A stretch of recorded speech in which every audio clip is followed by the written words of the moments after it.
today I've been wanting to do something I've been thinking about for quite a while now, which is sort of implementations from scratch of BERT and transformer models in NLP and in Python. So the main thing to consider with a lot of these models is that they're very similar to word embeddings. So here, for example, I have a basic reference to this idea where you're trying to come up with a vector for to represent the meaning of every word.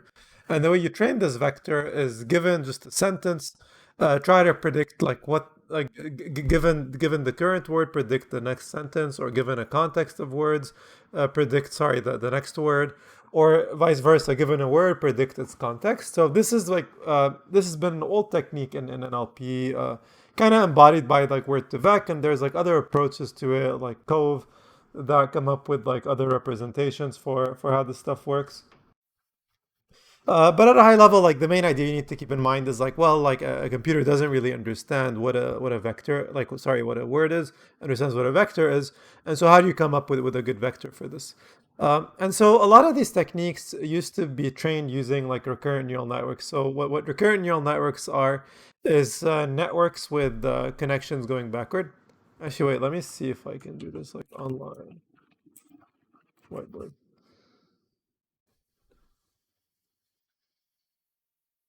Yeah.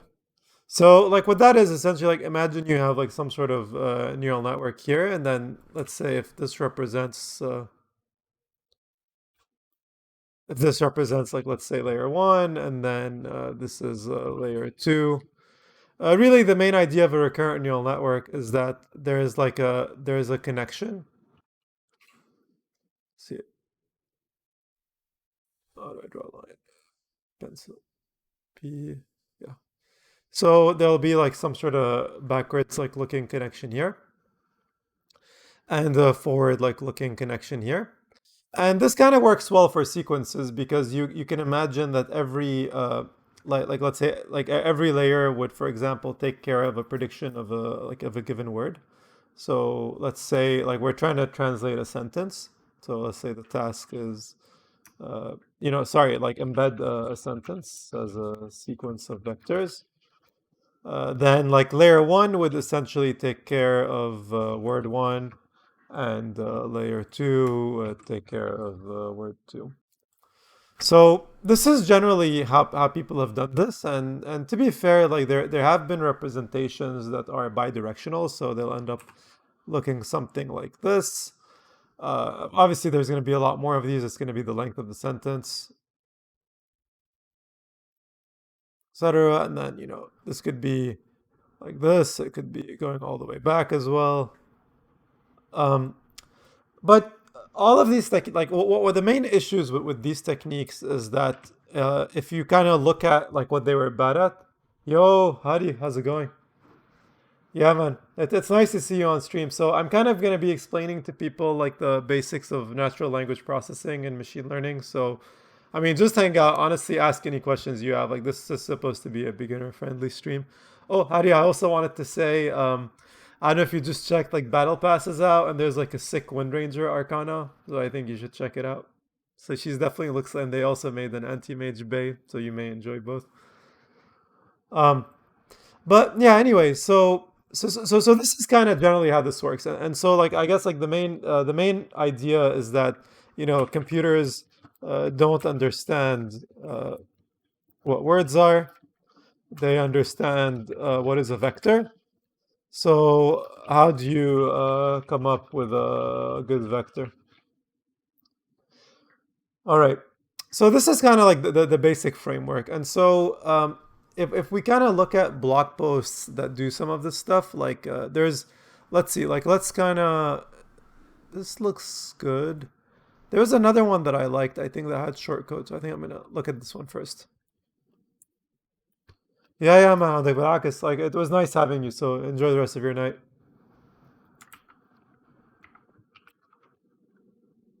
Thanks, man. See you soon. Yeah, so if I go here to dev, and then I'm gonna get to loan this bad boy right here. See. This looks fairly fat for some reason. Let's see how long this takes. What if the font's too small?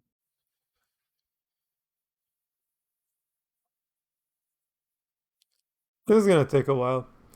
Um, so yeah, like I guess what I like about this is it doesn't look like it has too much code. So we can still get some sense of how this all works. Let's see what this is doing. Yeah. Yeah, so we'll go through some of this stuff. Self-attention module. Okay. So really I think the main things we need to understand are these three files. So let's just get some sense now. Okay, yeah, so this is util that does the masking operation. Okay. Got it. Okay, so that great. So now if we go to CD and then what is this file called? CD former. And then if I run clock on this, okay, so we have a total of 9 Python files, and then those 9 Python files have about 500 lines of code. And so I guess this is promising. Like 500 lines of code isn't too bad. I will say it's also like less work probably than reading the paper. So let's just do this, and then I'll do this. And then the code is made up of 9 files for a total of 500 lines of code. All right, so now that we have this thing downloaded, how do we install it? So the following should install all requirements. Okay, or the Conda environment. Okay, is there an environment file here? Yeah. Okay, interesting. So this is just kind of setting up all the variable, like all the libraries that we'll need here. I like this a lot. Like maybe I will start doing this for my own projects. Like, so this is a good habit is set up yeah, environment .yaml file.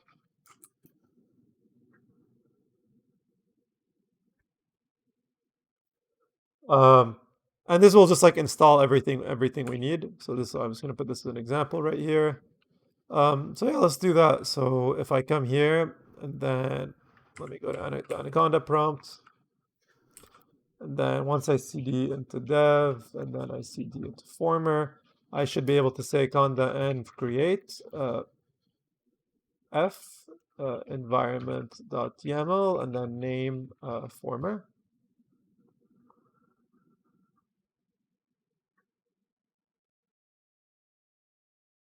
Resolved package not found. Interesting. Why is this not working?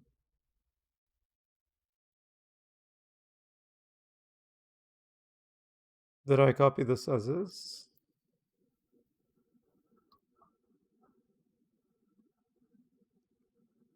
Okay, so conda, create, and resolve package not found. Yeah, let's see what this bug is about.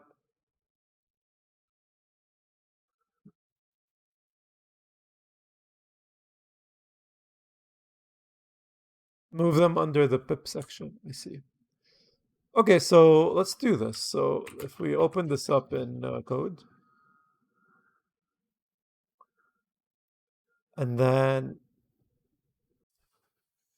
oh, I see, because this is pip. I see. So I think it looks like this guy wants us to install both pip and conda.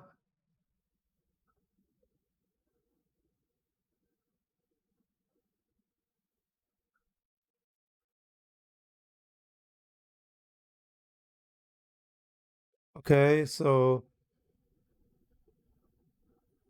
on the exact Python version. I mean, what happens if I just do this? I think I'm just gonna remove this here and then just make all of these conda. And then let's see what happens if I do this. Okay, still doesn't work, and it looks like it's failing where, let's say, gr. Okay, so it's failing exactly starting here. Okay, so what we could do then is pip install git former.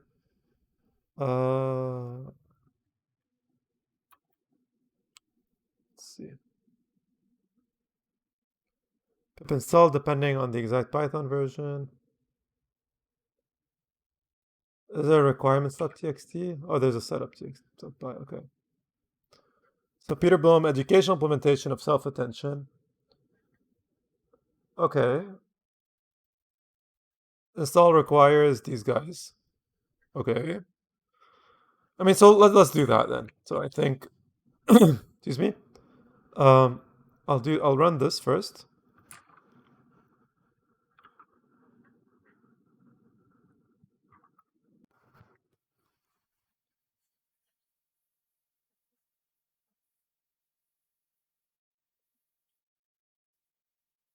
And most of it looks already satisfied, like I expected, because I did install many of this stuff earlier. Wow, what is that? It's not good.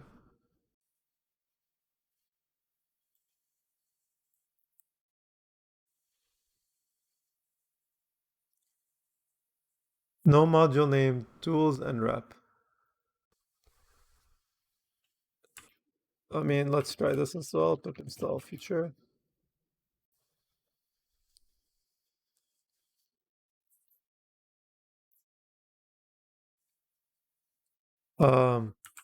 Okay, I'm just gonna do this. So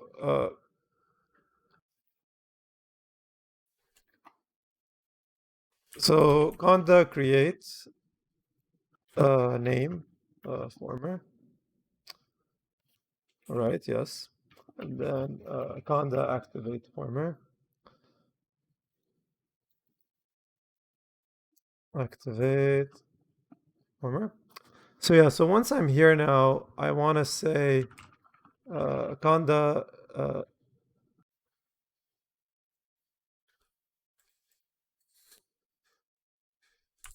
Okay, so can I say conda install environment?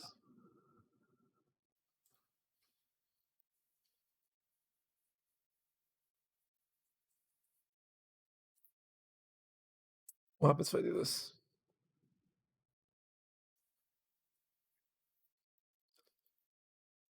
Okay, so conda install in requirements.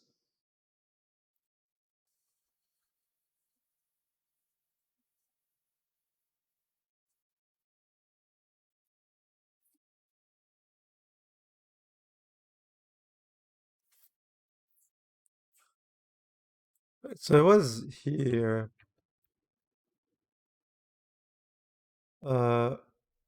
Conda.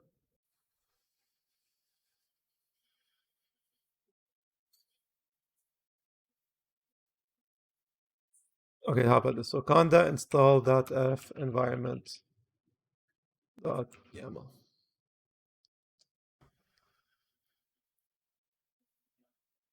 Okay, how about this? So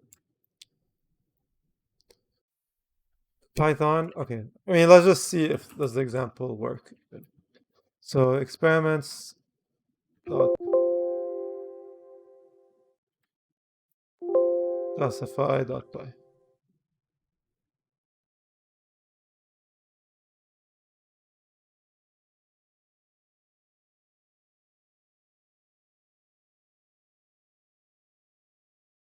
Okay, nothing happened.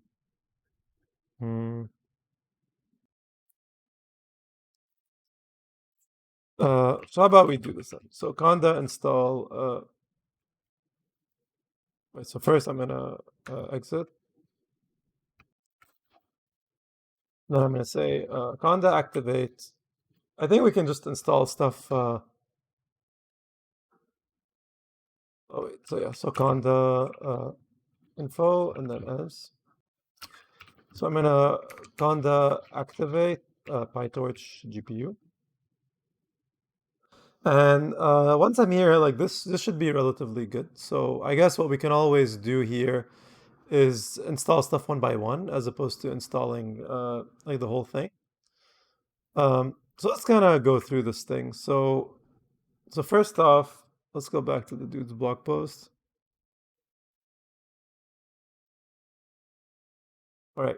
So transformers are a very exciting family of machine learning architectures, and many good tutorials exist, but in the last few years, transformers have mostly become simpler. So that is now much more straightforward to explain how modern architectures work, and this post is an attempt to explain directly how modern transformers work and why without some of the historical baggage. Okay, I like this statement. So I will assume a basic understanding of neural networks in backprop, and if you'd like to brush up, there's a lecture and a working knowledge of PyTorch is required. Sure, sure, okay, that's all good. So moving on, the fundamental operation of any transformer architecture is the self-attention operation.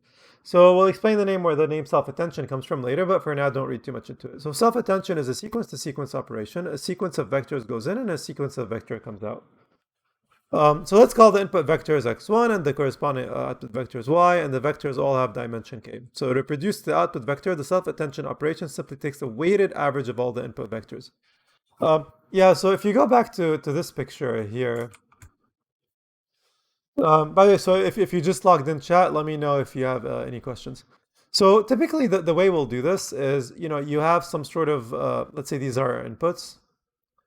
Let's say our input is just like 3 characters, like for example, sorry, 3 words. Like, so let's say I uh, am, and then Mark. Sorry. So the goal is to turn this into, like, to translate this sentence. So like in French, like the correct translation here would be like je suis Marc, for example. Uh, so the way this would work is, we also want a similar sort of architecture here. And so if we go here, so basically the way it, like typically in older architectures, oh boy, Mishka, how's it going? Thanks for coming on chat. So typically, like the way, like in ML, like we call this basically, like when we come in here, this part of the architecture we're gonna call like our sort of like our encoder layer, and then this part here. One moment. Uh, it's the first time I'm using this app, so just hang with me there. So, and this would be our decoder here, right? So great. So now that we have this set up, like I can come in here and then I can say, okay, well, that correct translation is je suis Marc. So in this case, though, uh, you can take like you'll notice that there's a single arrow. So here, like, let me just clean this up a bit more.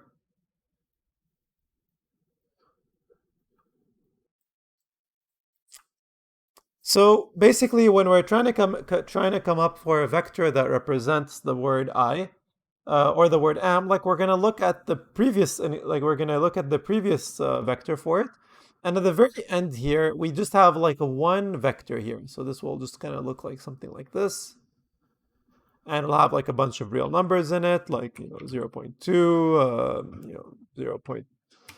0.3, etc. And this vector would essentially be a vector which represents this sentence in a mathematical way that we can then work with. But here's the issue with this. So let's say typically when you're translating something, the meaning of a word also depends on all other words in the sentence. Like that's why word by word translations, like while they're really easy to do, sound really broken if you're a native speaker in some language. So what we do with the transformer architecture is not only do we have an arrow coming in from the very last layer of the encoder, we have an arrow that's coming in from every layer of like every hidden layer of the encoder. So this will look something like this. It'll look like like this. It's gonna look very messy,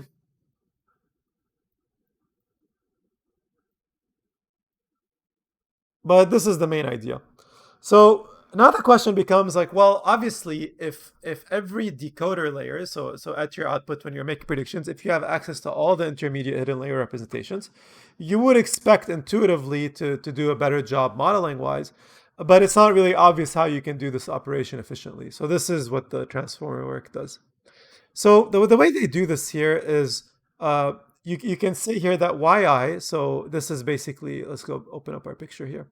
So this would be like an individual yi. So yi is a weighted combination of all the previous hidden layers. So this is what this means. Like yi is wij times xj. So what wij is basically a weight from encoder layer I to decoder layer j.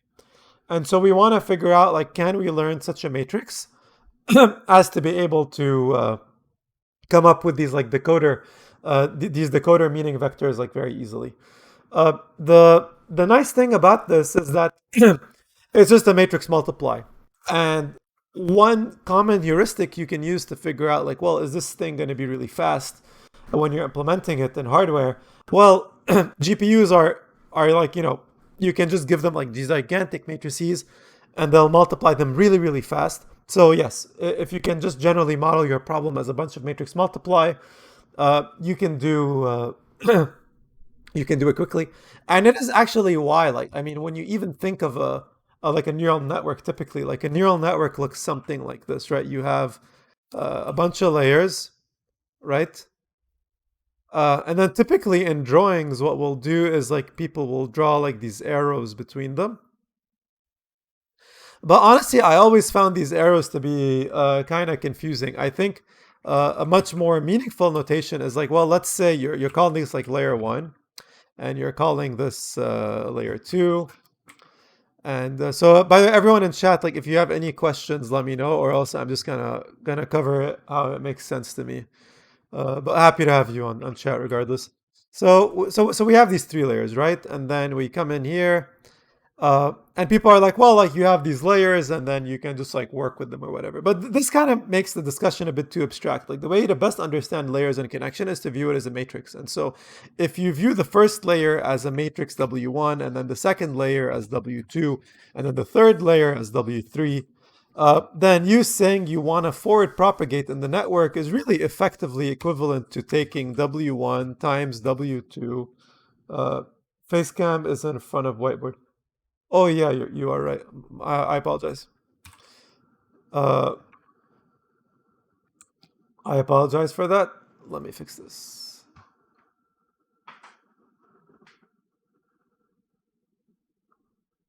Okay. I apologize for that. It's my first time doing like this sort of whiteboard, so I'm still getting in the habit of it, but I've found it kind of useful to work through. So yeah, I appreciate the feedback. Thank you. So basically, if you think of each of these layers as a matrix, like you saying you want to take an input and go all the way to an output is really equivalent to you saying, I want to compute W1 times W2 times W3. And so effectively, like, one of the reasons why, like I mean, deep learning is basically about learning the weights for these matrices from data. And it's efficient to do on a GPU because the GPU is basically special hardware to do matrix multiplication really fast, right? So going back to this tutorial here, we'll see that to produce the output vector, so we already covered this, and where j indexes over the whole sequence, and the weights sum 1 over all j. So the weights w is not a parameter as in here, but is derived from a function xi and xj, right? So let's think about this for a second. So typically in machine learning, like, you want to learn this weight. But here it's not necessarily a parameter. So you're basically trying to figure out, is there like an affinity between, like, so basically if you look at this input here, like back to this photo right here, we want to figure out, well, which parts of the input are most related to each other. So in this case, for example, you would expect them to all kind of be related, since this is a fairly straightforward example. But I mean, let's do a more complicated sentence, I think, which will make the case a bit better.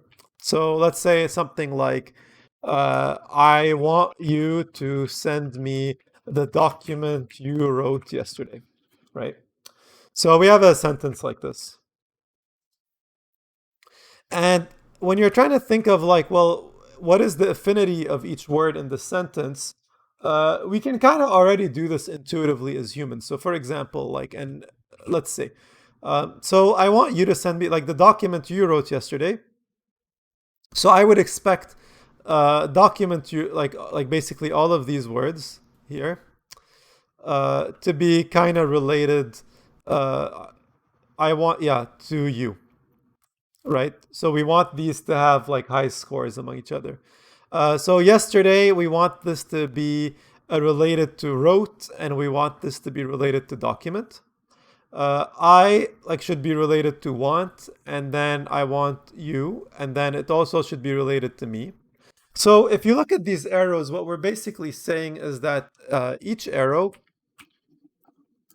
is a number, and we want the number to be big for words that are related to each other. So notice that all of these concepts apply regardless, like we're not even looking at the output yet, like, right? We're just looking at the input sequence, and we're trying to figure out like which words in the input sequence like correlate a lot in the meaning to each other. And the idea is by giving this to our decoder, so to our translator, we're going to preserve a lot of the original meaning of a sentence, because not only are we saying these are the words, we're saying, okay, well, these are how are the words are also related to each other. So moving on.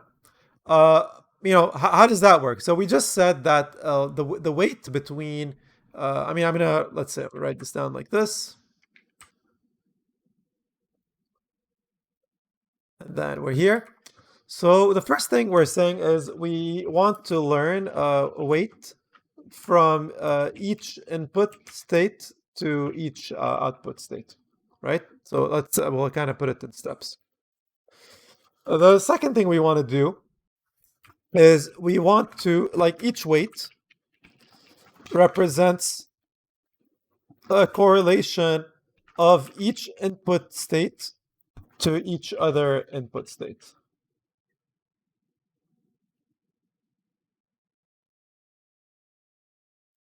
Right?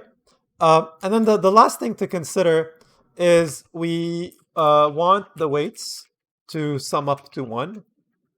So, I mean, this is not strictly needed, but it helps us say, well, it helps us kind of normalize it and look at an individual number and say, like, well, like this word contributes to this other word to 20% of this word's meaning. So this is where this comes in. And so really this is the basic idea of this. So this is like another picture to represent, but the one I drew is also like another kind of simpler way to think about this. So, I mean, obviously, let me know if you have any questions so far. Um, So let's see. So more importantly, this is the only operation in the whole architecture that propagates information between vectors. Every other operation transform is applied to each vector in the input sequence without interactions between vectors.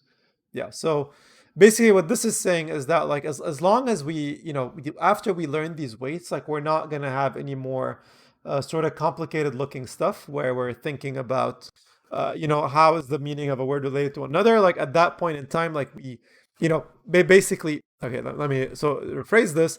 After we come up with these weights, we can just do forward or backward propagation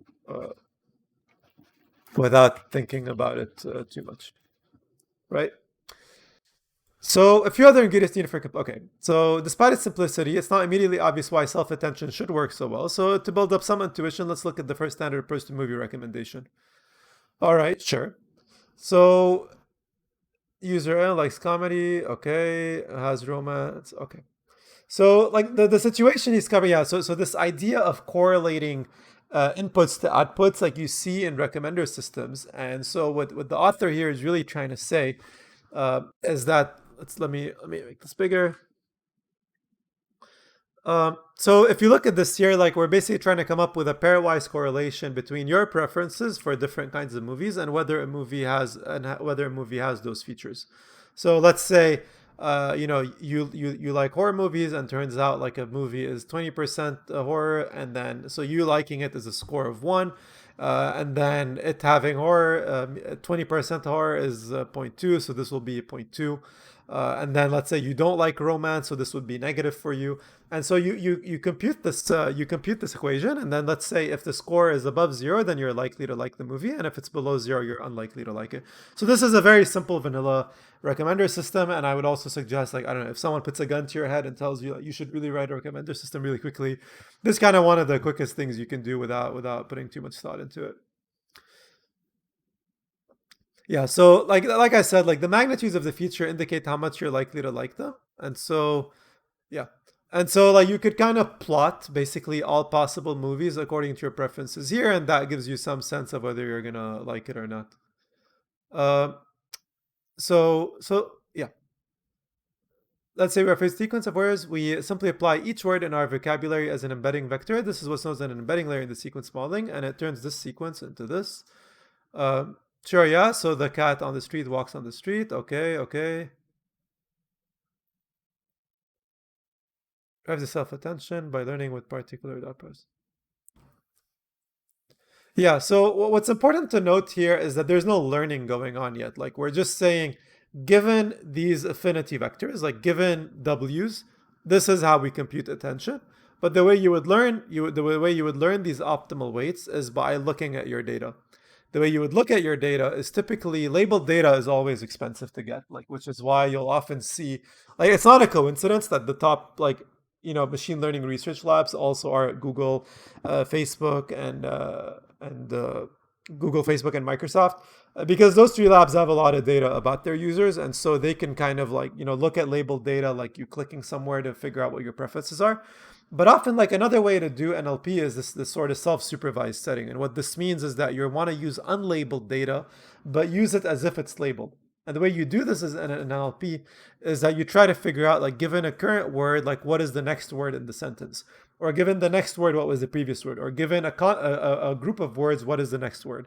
And so all of these have different names, like from like next sentence prediction, which is what BERT uses, or in word to vec, this is called like either a continuous bag of words or a skipgram.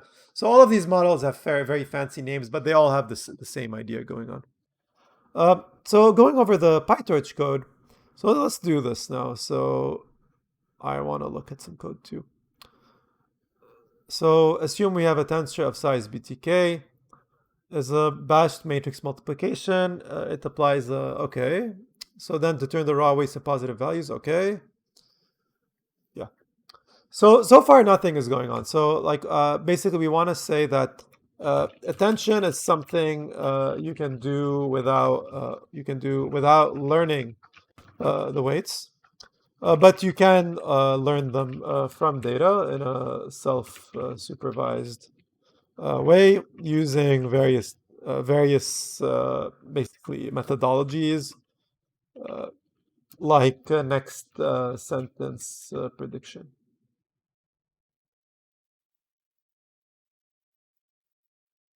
So for those of you who just came on chat, like I just want to say that after going through how the basics of this algorithm works, the actual code is very short. Like the actual code is about like 500 lines of Python code.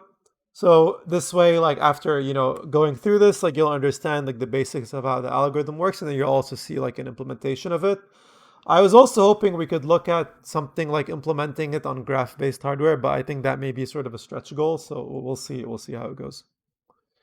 So every input vector is used in three different ways in the self-attention operation. So it is compared to every other vector to establish the weights for its own output. Sure, yeah. So it is compared to every other vector to establish the weight for the output of the jth vector yj. Sure, yeah, because every output. Oh yeah, so graph-based art, let me show you this. So this is an effort that I've been pretty excited about, but basically, if you look at CPUs or GPUs, they kind of specialize at different things. So like CPUs excel at these sort of like sequential operations. GPUs excel at multiplying large matrices with each other. And one of the reason I like graph-based hardware is that, like, let's say you have something like a neural network, you could map each node of a neural network to its own like mini chip, and then have each chip to communicate to all other chips. And so it ends up becoming like really fast, and they've achieved like state-of-the-art perf and accuracy for BERT specifically. using this architecture, and they have like public code on GitHub, so you can check it out.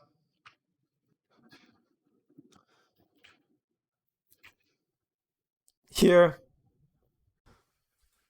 but unfortunately, the examples are still fairly complicated. Like, let's say I mean, let's see for ourselves, right? So we said that the BERT example using nothing was a CPU was 500 lines of code, right? And so what I'm going to do is I'm going to go here, and then I'm going to clone this repo. Oh, I already have it cloned. Okay, see the examples. Is there any updates? Okay, great. So then I go to examples. Sorry, tutorials, code examples. And then I'm going to look at, let's say, pop art is their language.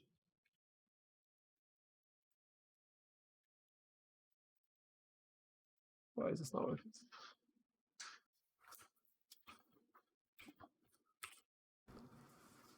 Wait, where was it? Sorry. The draft core.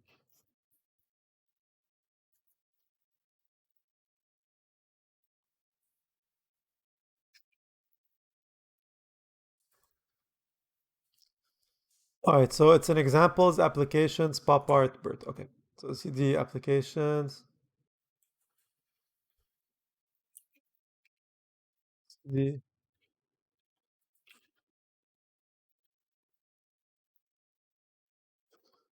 pop art, BERT, right? And so then if I look at this, let's see lines of code. I mean, holy shit, yeah, you can already see the difference, right? So we said that in the vanilla Python setting, we're just talking about 500 lines of code.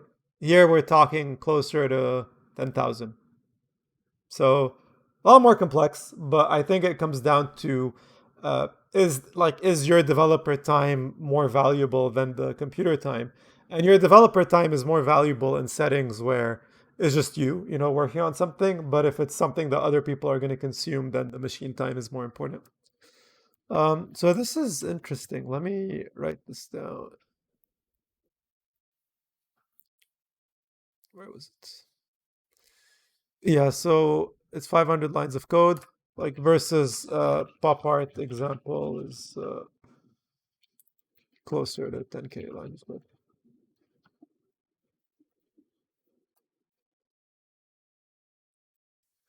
All right. So where was it?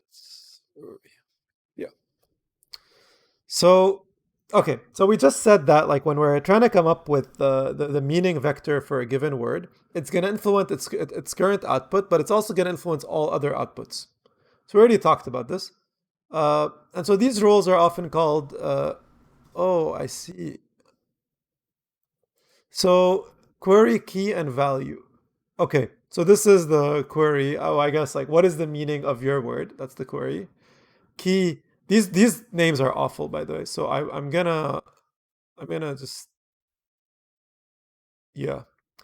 So I'm just gonna write down a note for myself here. So query means compute meaning vector for your own output. Key means compute meaning vector for all other outputs.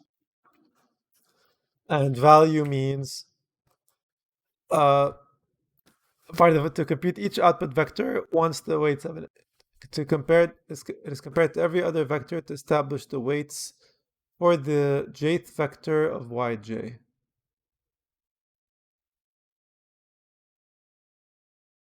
Oh, I see. So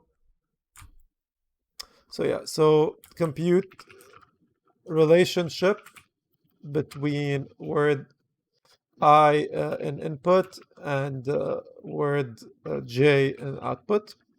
And then value is compute relationship between word I and all outputs. So I mean, these are going to come down to like lots of matrix multiplies in the end. So this shouldn't be too complicated. And actually, the code is often simpler. Excuse me. The code is often simpler than some of the mathematical explanations here, because yeah, as you can see, uh, basically here we're saying, well, we have one matrix to come up with the meaning of the ith word. We have one. Okay, yeah. So it's all just like a single. It's all just a single matrix. And then what happens? So each int must play all three roles, and we make its life easier by deriving new vectors for each role by applying a linear transformation. Okay, so either we could say like we just have a matrix for all three tasks, or we just kind of split these out like this. So let's say, so we split them out. We have a matrix for each. So let me write this down.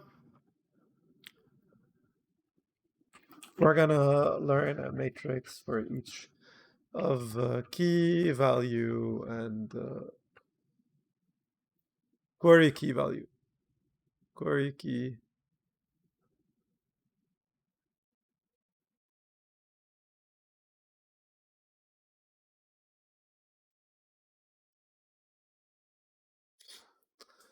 All right. So yeah, let's see. So once this is computed, we compute the final relationship between the words as, okay, we take a dot product between qi and k. Okay. And then where do we use vi? Oh, I see, I see. Okay, so, and then I see, and so of q, k, and v. And then we take a dot product between all of them.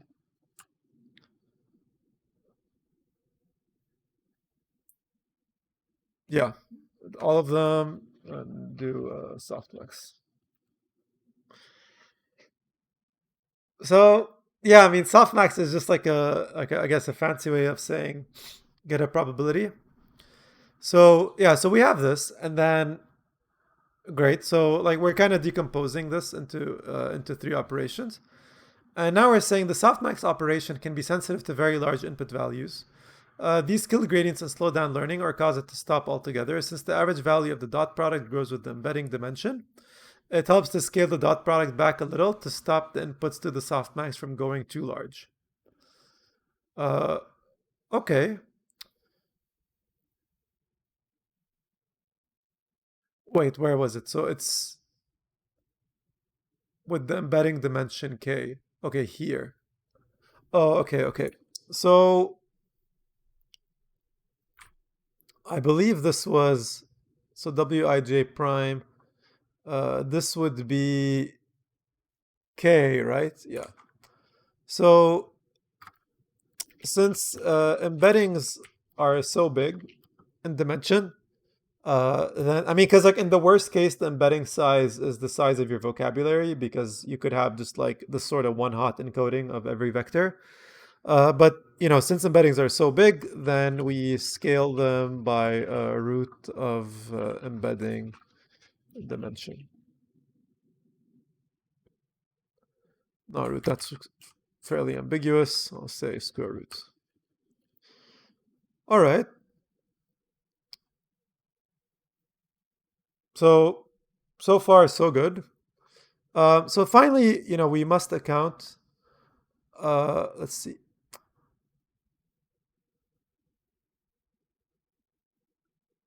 Finally, we must account for the fact that a word can mean different things to different neighbors. Consider the following example. I mean, yeah, this is something we already talked about. Like, let's see. So we can give the self-attention greater power of discrimination. So in self-attention operation, all this information just gets summed together. If Susan gave Mary the roses instead, the output vector would be the same, even though the meaning has changed. So we can give the self-attention greater power of discrimination by combining several self-attention mechanisms, which we'll index with R, each with different matrices. These are called attention heads. So for input, each attention head produces a different output vector, and we concatenate these and pass them through a linear transformation to the reduced dimension back to G. Okay. So then at this point, we do this operation with multiple values of Q, K, V, and append all the representations together. So this is multi-head attention. I guess like I wonder how necessary is this. To me, it doesn't seem terribly necessary, but I guess there's this overall trend in machine learning, like aggregation always helps, basically. I don't know, you distribute representation and stuff. That's what people say. So there are two ways to apply multi-head attention. The standard way is to cut the embedding vector into chunks. So if the embedding vector has 256 dimensions and we have 8 attention heads, we cut it into 8 chunks of 32 dimensions. Am I doing this right? So 8 times 32. Okay, sure. This means that the matrices are all 32 by 32. And we can also make the matrices and apply each head to the whole. So the first is faster and more memory efficient, but okay. So yeah, so there's two ways to do self-attention. Keep full size for each head, or scale head size per, or yeah, scale head size. So I guess this depends on how much memory and compute you can afford. I would say obviously larger models are better, but then they may be less maintainable and they'll be more expensive for you to train. So going over the code here, let's see. So self-attention here, okay, so they're just saying like each self-attention has a dimensionality and it has a certain number of heads, right? So this is a fairly simple data structure. And then each one has its key, queries, and values. And like we said, they're each a dot product with no bias. And then you unify these heads by, how does this work? So heads times k, and then also k. So let me just double check. So I think an n linear PyTorch, how does this work?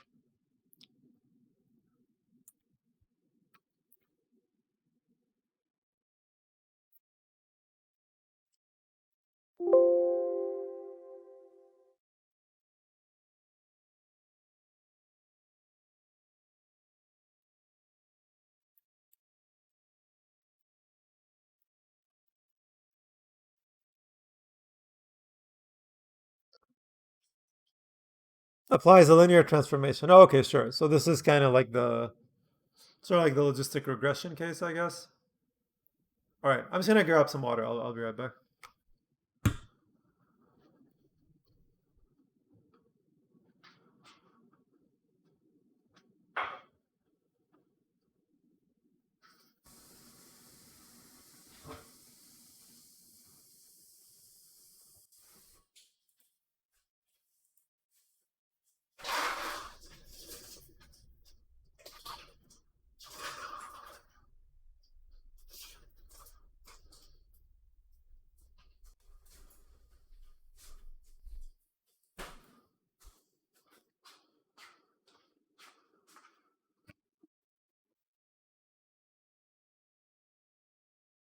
All right, I'm back. Okay, so far so good. I think this is not as complicated as I thought. So this may be even a faster sheet than I expected. Forgot my coffee.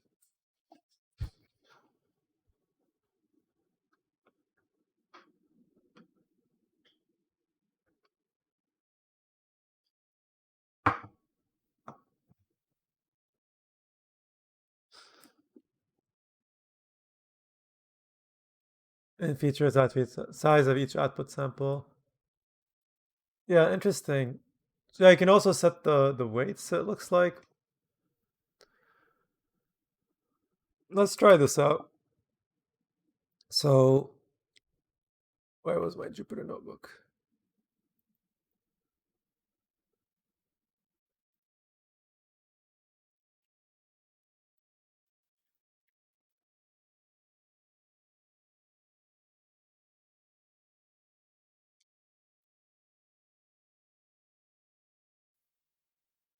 All right, so you're doing this. So we're gonna import torch, and then we're gonna say m is equal n dot linear 2030.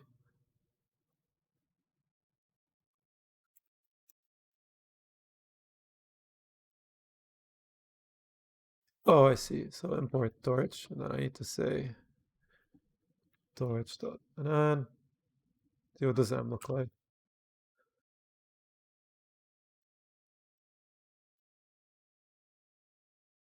All right. So then, if I say input equals torch dot rand n 128 20, print input. All right, looks kind of like what we would expect. Um, so let's say print input dot size.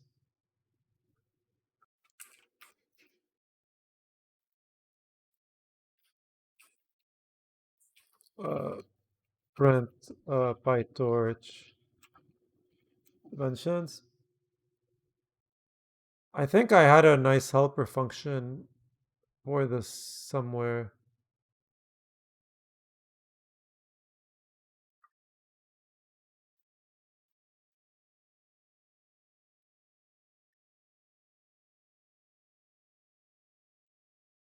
All right.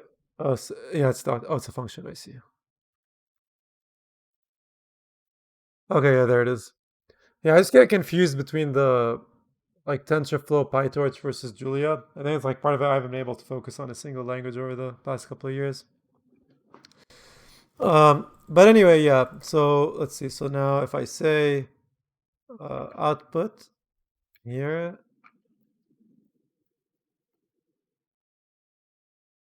all right, and then I want to say print output. Oh, already had like some sort of gradient function. It's kind of interesting. Anyway, regardless, I think this is kind of a distraction, but let's see. So going back to this guy right here. Where was it? Okay, so we just said like it's kind of straightforward to set up like these queries, keys, and values, like they're all going to be dot products of matrices. And so effectively that is also what these look like. What is this dot view function? Dot touch.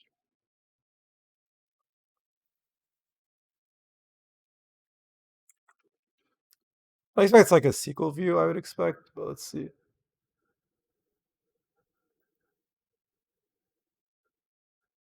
Modifying view tensor changes the base tensor. Why I call it a view then? Oh, I see. Hey, pseudomice, nice to see you again.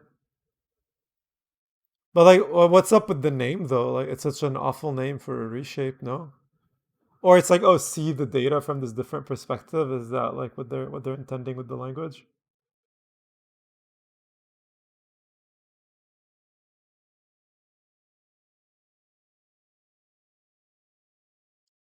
Anyway, like we'll get to this once we read the code. So as before, the dot products can be computed in a single matrix multiplication, but not between the queries and keys. Okay.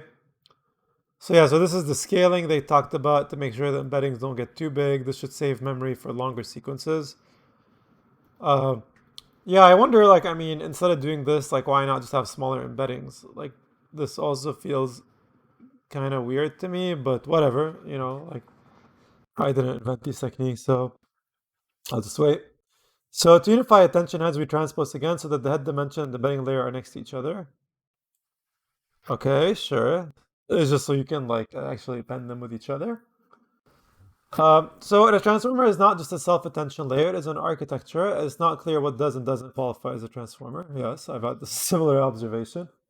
So a new architecture designed to process a connected set of units, such as the tokens in a sequence, where the only interaction between the units is through self-attention. Okay, like a more or less standard process, a merge compatibility. All right. Oh, okay, I see. This makes sense. So let's see. So like this whole time we've just been describing the self-attention layer. The way the layer normalization works is that you want to say like you want to make sure that the inputs across multiple.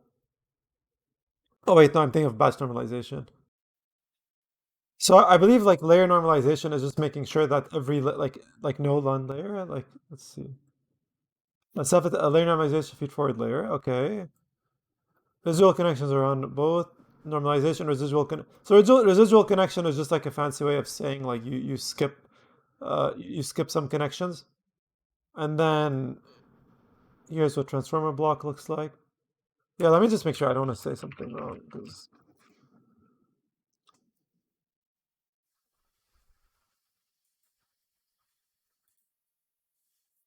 let's see.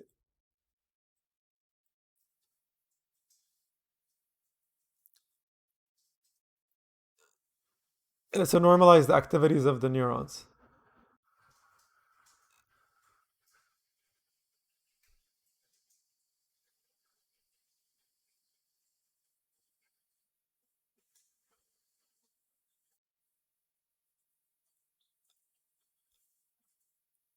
Oh, I see. So you want to normalize all the inputs across a single example. Okay, sure. So it's just a way to apply.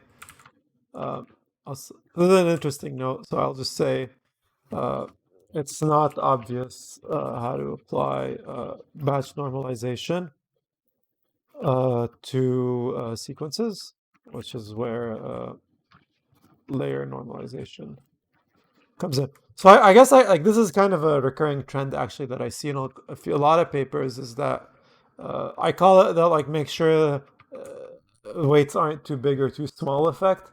But it's true. Like I mean, a lot of algorithms have fancy names. Like even like let's say proximal policy optimization, they have algorithms called like clip penalization or hard penalization or whatever.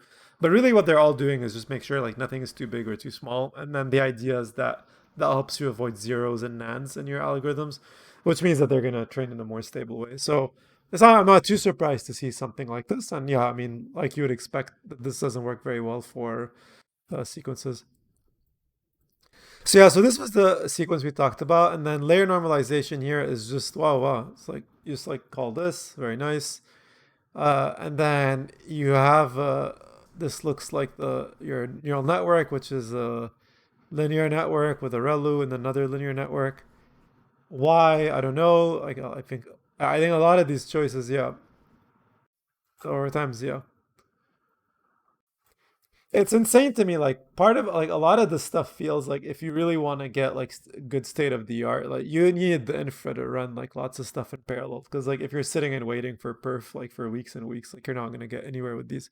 Like specifically for like language models, like they're just like so big at this point that I mean that's one of the reasons why I'm excited about some of the graph hardware efforts because they do make take training from like weeks to hours, which means that you can train it in a day. Like you know you'll start it at night and then come back next day and check it out.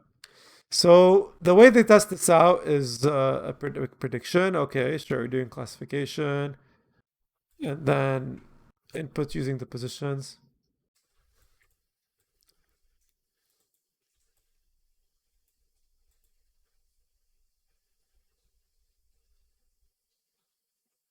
Okay, so this is like another thing that you see in the BERT papers where like after we're doing like this weighted dot product between like inputs and outputs, like you'll notice that the actually the order of the input is irrelevant in determining the meaning of an output vector.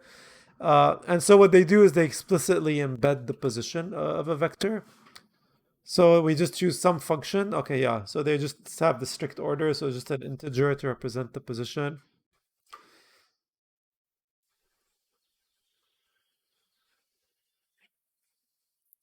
Design considerations, RNN styles.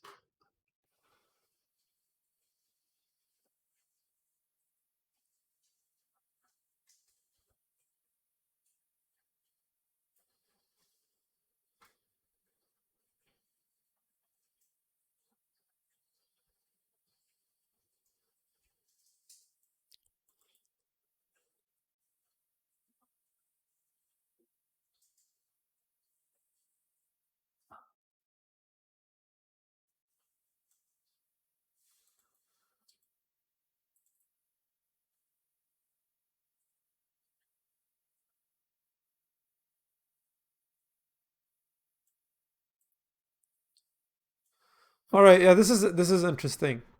So in later transformers like BERT and GP2, the encoder-decoder configuration was entirely dispensed with, and a simple stack of transformer blocks was found to be sufficient to stack.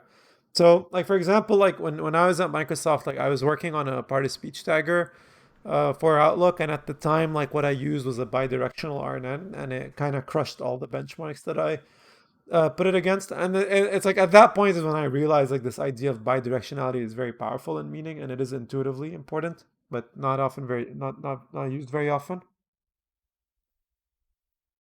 But training RNNs was just a pain in the ass. Like it's just like they weren't terribly stable. In fact, they reminded me a lot of the work I ended up working on in Yuri, where it's like a lot of the algorithms work well on paper, but when you actually try to run them, like you'll notice like the performance is really bad. Which for a game is very visual and obvious, and it's awful. I would say for a language, it's actually a bit trickier, like just because you can mask, like let's say even for tasks like word generation, like document generation, like it's not really obvious if you have a bug, like where that bug is, because for the most part, the sentences are going to look coherent. Like it'd be a real bug if it, like I don't know, pop, like starts writing in a different language, or but even then, you could argue maybe it's learning two languages at once. So anyway. So yeah, like I think the last thing I want to talk about here, and after this, خلاص, we're gonna move to the code, which is that the way the way this was worked out in BERT was like here the next sentence classification task. So basically, to really train like these models, you take a bunch of sentences, and then you turn it into a pairwise classification task where you ask the model like which sentence came first. And then you can use that as a signal to come up with the meaning vectors. So there's all sorts of ways you can do this, and I guess it all started with some of the word to vec work, but this definitely goes older than this. So I think this is enough. So now we're just gonna code for a bit. See this? Yeah, okay. So let's open this up. Where was it? So cd dev and the cd form. What was it called? Former. And then open this up. All right. So how does he test it? What is this fake test? He's inserting paths. Okay, this is not a test. It's a lie. So the data he's using is English Wikipedia. Interesting. Let me see this. It's compressed as 1 GB file. Oh, I see. Now I see why this took forever to download. Interesting. Alexander Rachuniak. Who's this guy?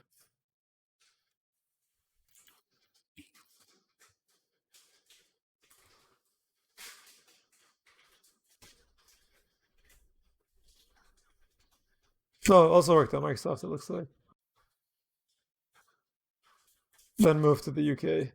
Interesting.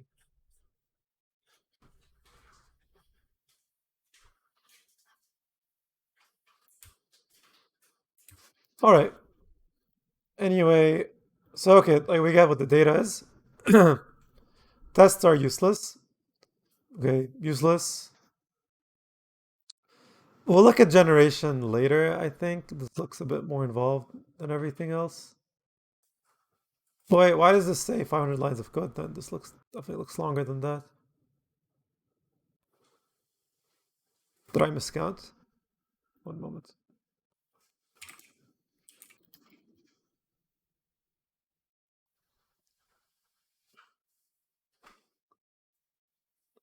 I mean, so let's say if I just look at former, so what if I block now? This feels wrong. Like, I guess there's a lot of line breaks actually. Okay. So this is self-attention. What else? Self-attention narrow, self-attention wide. The transformer block. Okay, so let's just kind of create a to-do list for ourselves to understand this thing. Where was it? So, all right, code walkthrough. And then in the former, so we have modules. We have the wide attention, narrow attention, and then we have the transformer block. And then in init, there's nothing. And then we have a transformer module, which has the G transformer.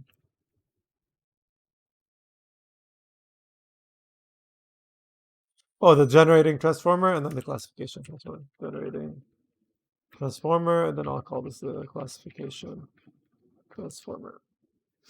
All right. Anything else? No, that is it. So let's understand the classification one first. So we come in here, then we have, okay, we have the embeddings, the heads. So the number of attention heads, the embedding dimension, the number of transformer blocks, the expected maximum sequence length, the number of tokens in the vocabulary, and the number of classes. And then if true, use global max pooling in the last layer. If false, use global average pooling. Okay. Uh, I guess we'll see how this is actually used in the classify example, right? So if we open this up,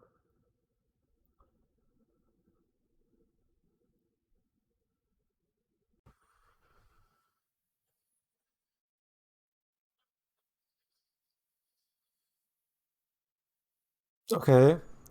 So yeah, like this is just like it has a command line parser for some of this stuff, the TensorBoard logging directory, uh, whether to run on this set or that set.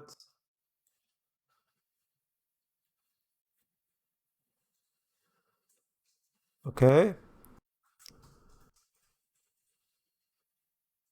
So where's the model actually being created? So see, okay, here it is.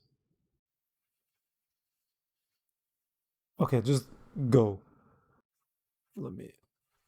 Let's look at this example first. So where's go code? Oh, okay. So go with the options. Sure. Um, so then could have called it main. Uh, but anyway, okay, judge. So argument parser, summary writer. Okay, this is just some boilerplate. Data sets. Oh, I see. So all of this is just like PyTorch text specific stuff, torch text. Who maintains this?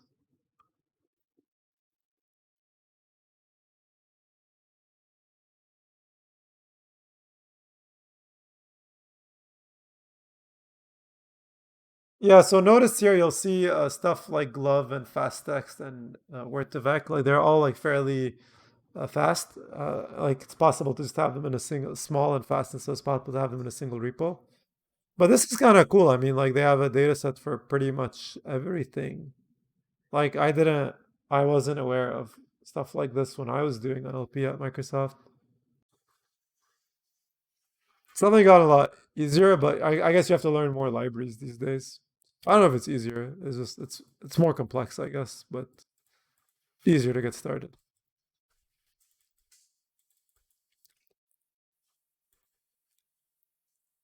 All right. So back to this guy. So we're building a vocab. Okay. So all of this so far, data fields. This is all from torch text. Yeah. So we can ignore all this. This is just like some boilerplate to create the data sets. And then is there anything interesting happening? Okay, number of training examples, number of classification examples. Okay. Okay, yeah, here it is. So we create the model, and then we give it an embedding size, we give it a number of heads, we give it a depth. What's depth?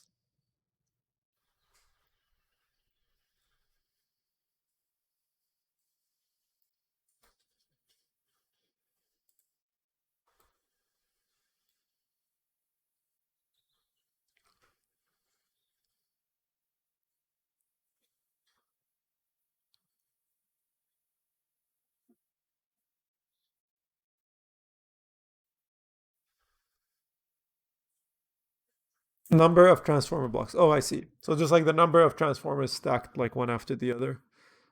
Okay. So moving on. Okay, so then checks if CUDA is available. If it is, set to CUDA, Atom, and then optimizes it. And then how's the okay? So for batch and TQDM, so TQDM is Arabic for taqaddum. They just use it as a way to measure progress bars. It's a really neat extension. Actually, I really like it because it just sucks seeing like empty screens and you don't know if things is actually running or not. So you clip the gradients. Okay, sure. This is like the idea I talked about earlier. Like you don't want stuff to be too big or too small.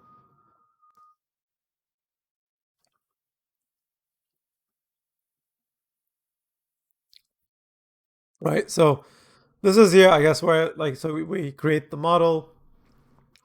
Where this is the model, and then we say we want to get the output. We see the difference between the output and the label, and then you back propagate the loss. And then if the gradients are too big, clip them, and then take steps forward. Okay. And then with torch no gradient,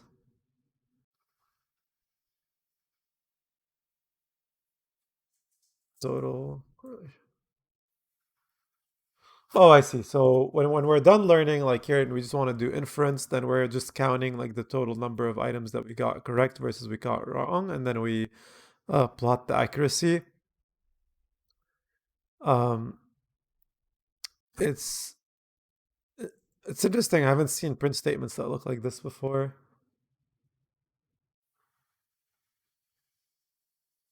I didn't know you could actually have full code in between these brackets. I'm just gonna. I learned something new. So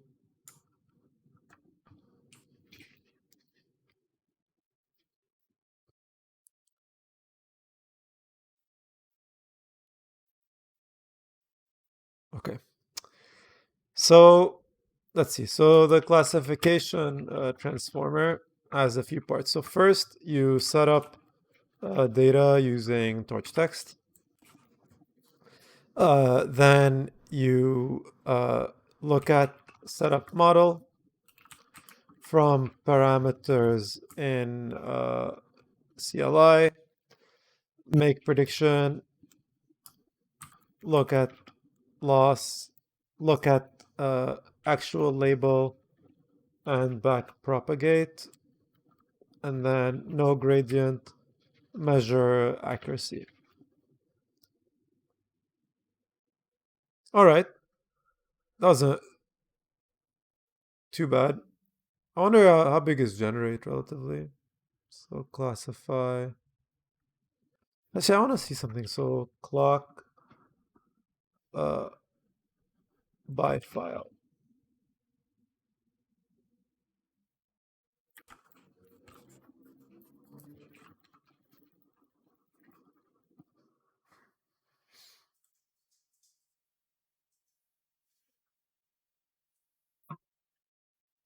Oh, I see. Oh, it's literally by file. Interesting.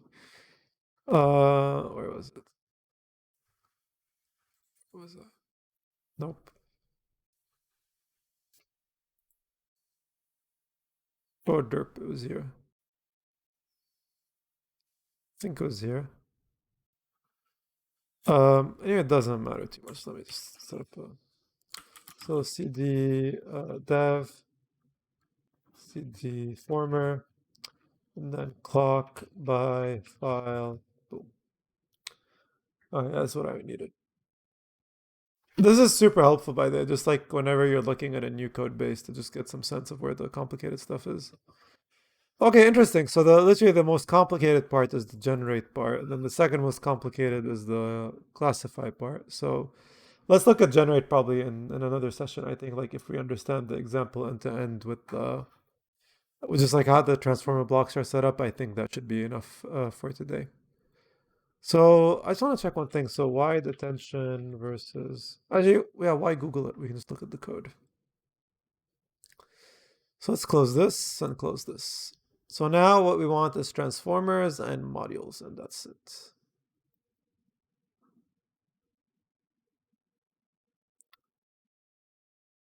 So the classification transformer takes in like a number of tokens. And then this is just directly from the command line argument. So this is just set by the user. The token embedding, and then the position embedding. So the token embedding. Oh, interesting. It's just the sequence length. Embedding dimension emb. What's emb?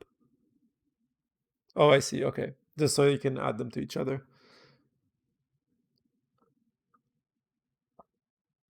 Interesting. So then what you do is, okay.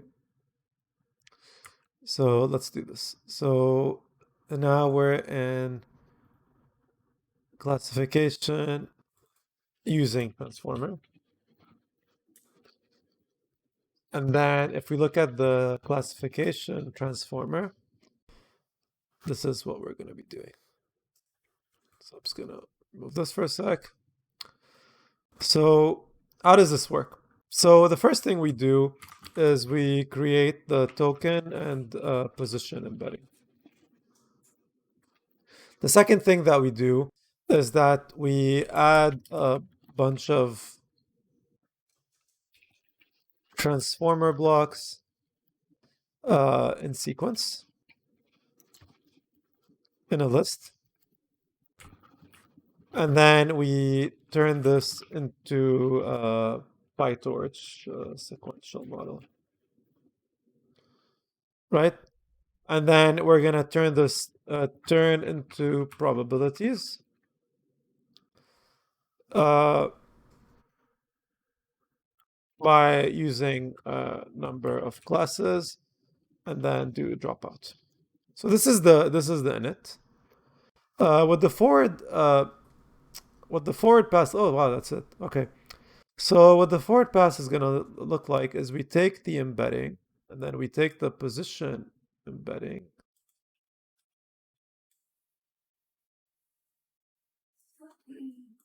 Oh, I see. Okay.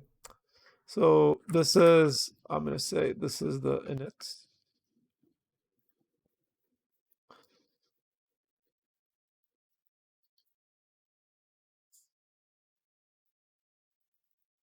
Okay.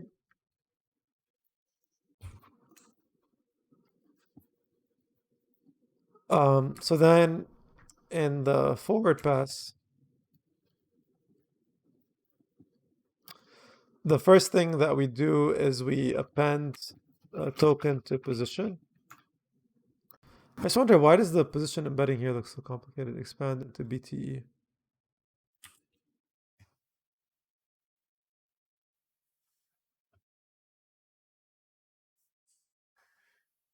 Okay, this just looks more complicated than I would expect.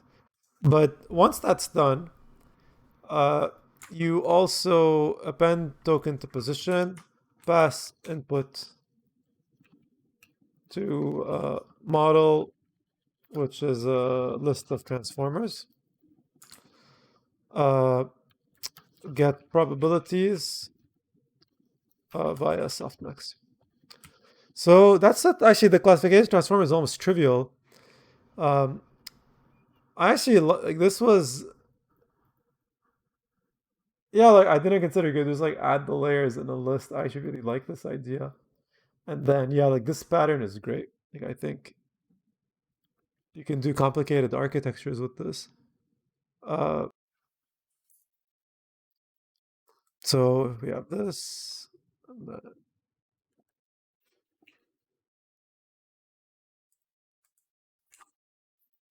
Okay, this is amazing. Okay, so last guy, modules. And I think we should be able to call it a day after that. So again, so we talked about this earlier, is that we have the keys, queries, and values. And just in case you weren't here when I was explaining this stuff, I have a good summary of the ideas here now, which is, where is it? Key.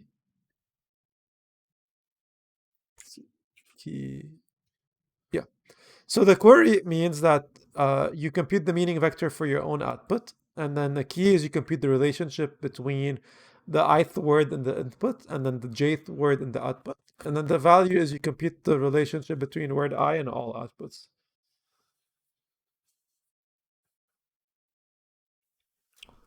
Yeah, like the list is pretty great, right? Like I'm just kind of surprised because like a lot of times like when I look at these libraries, like it's not obvious to me like what can you treat as like Python and what is proper to the language that you're working with. But I think this is a crazy idea, and the fact that like you can just deserialize it using, like that said, I think this comes down like the reason that piece of code worked, I believe, is that because it's possible for you to here in the sequentials block, this is like you're desugaring the argument and turning a list into a bunch of arguments. Uh, So, but still, like the fact that this is possible to me is kind of nuts. Like, as far as I know, I don't know of anything that's equivalent in TensorFlow, but like, who knows? Like, TensorFlow 2.0 has changed so much that, like, and I haven't been up to date with the new TensorFlow to really know what they did. Um, so I'm still getting annoyed at this stuff, like the BTHE stuff. I don't know what this means. Oh, BTE. Oh, I see. I see. Okay. So it's the size according to all three dimensions. And then H is the number of heads that you have. Okay. And then the way they do this is unify heads, and then it's heads times embedding. Yeah, times, yeah, so it's this is basically WX plus B, right? So then this is, yeah.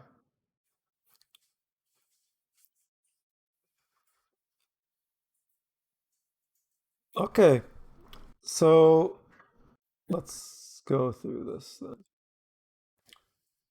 Self-attention, narrow, and then transformer block. Okay, so let's just kind of like if you look at the full transformer block, then we have an attention layer. Yeah, so if wide, make it wide, otherwise make it narrow. We have two-layer normalizations, we have a sequential neural net, and then we have dropout. This is super straightforward, okay?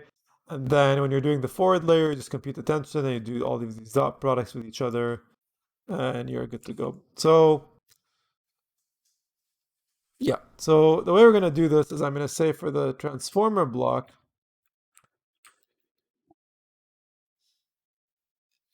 I'm gonna do this and then.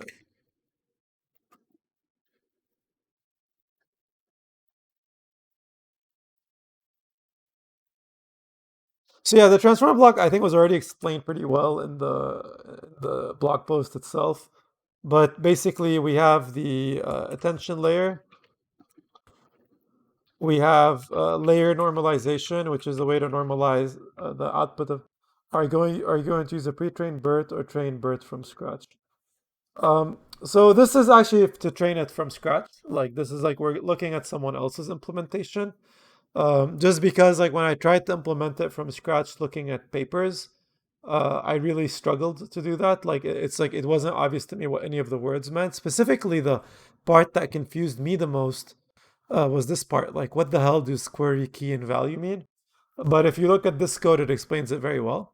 So so if you want to train it from scratch, I think it's just a question of like you just run Python, train it on this. So there's nothing really crazy going on. If you want to use a decent pre-trained one, you probably want to use the Hugging Face library. So I don't know if you've used Hugging Face, but let me just show you.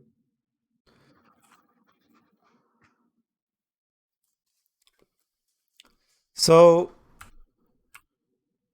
pre-trained, yeah. So basically, if you're trying to do some sort of NLP thing from scratch, then you would just come into this thing, and then you would just download the model. Yeah, I will say like it's very easy to use. So let me just show you.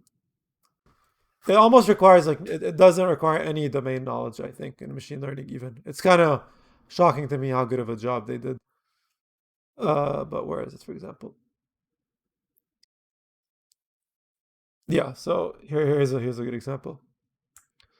So let's say you want to build a question answering system. You would say, okay, well, I want to borrow the pipeline of question answering. And then the context you give it is a sentence, and then you just tell it like, well, answer a question, and then it'll give you a bunch of answers that you score with the JSON for it, and then you rank them and get something. The project is really impressive, and actually, like my intention initially was to go through the Hugging Face code, but then I found this other guy's code that I thought was simpler. But maybe let's get some sense of this. Like, let's see. So if I go to GitHub here. First off, do I have this installed? So if I go to dev, okay, does not look like I, wait, maybe I do. 1 second.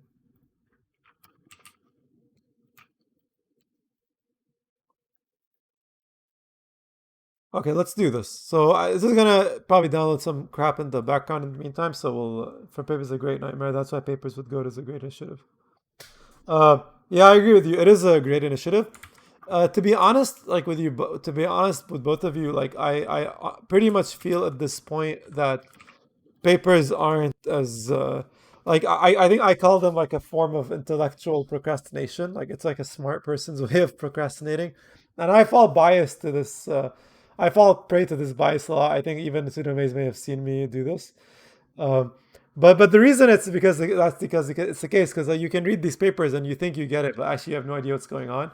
And I've noticed like even among people that I know have published papers on transformers, like I don't think if you put a gun to their head and told them like implement transformers from scratch, they'd necessarily be able to.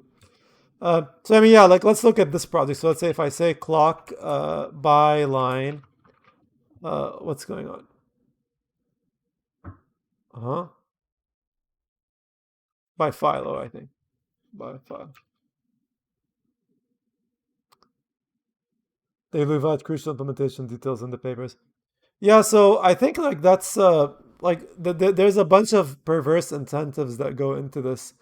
Part of it is like a lot of these papers are being published by big labs and they don't necessarily want to open source their infrastructure. Okay, this has so much shit in it.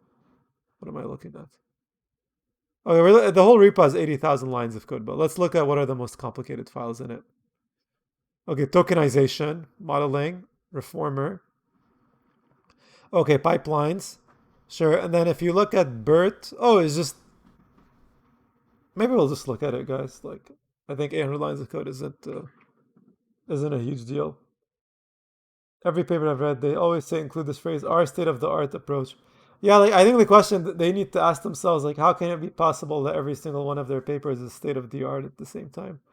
I think like what's kind of happening is that like we're over optimizing for some benchmarks, and it's often why I find like work on data sets and libraries more interesting. So as far as I'm concerned, the best NLP researchers in the world are the maintainers of Hugging Face, not the people writing the complex mathematical arguments for them.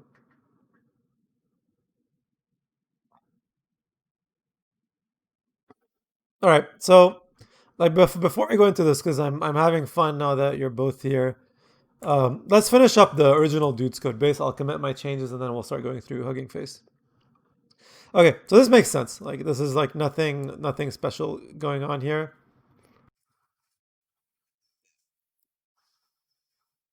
Like actually I was just thinking about the thing McGee was saying.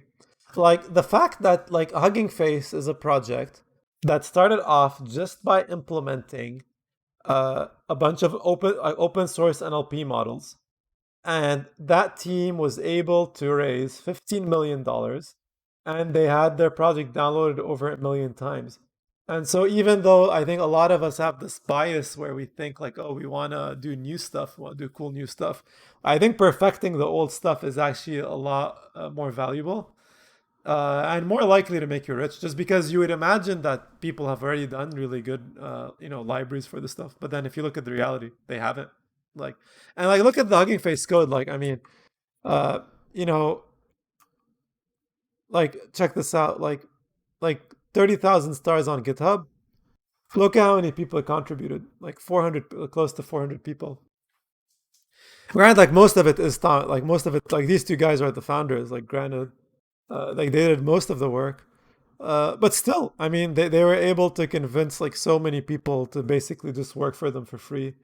And I think that's like again one of the big advantages of open source. Like instead of just having like a repo be on your private GitHub, how do you convince people to spend their like very valuable time to help you out? So okay, so back to this bad boy.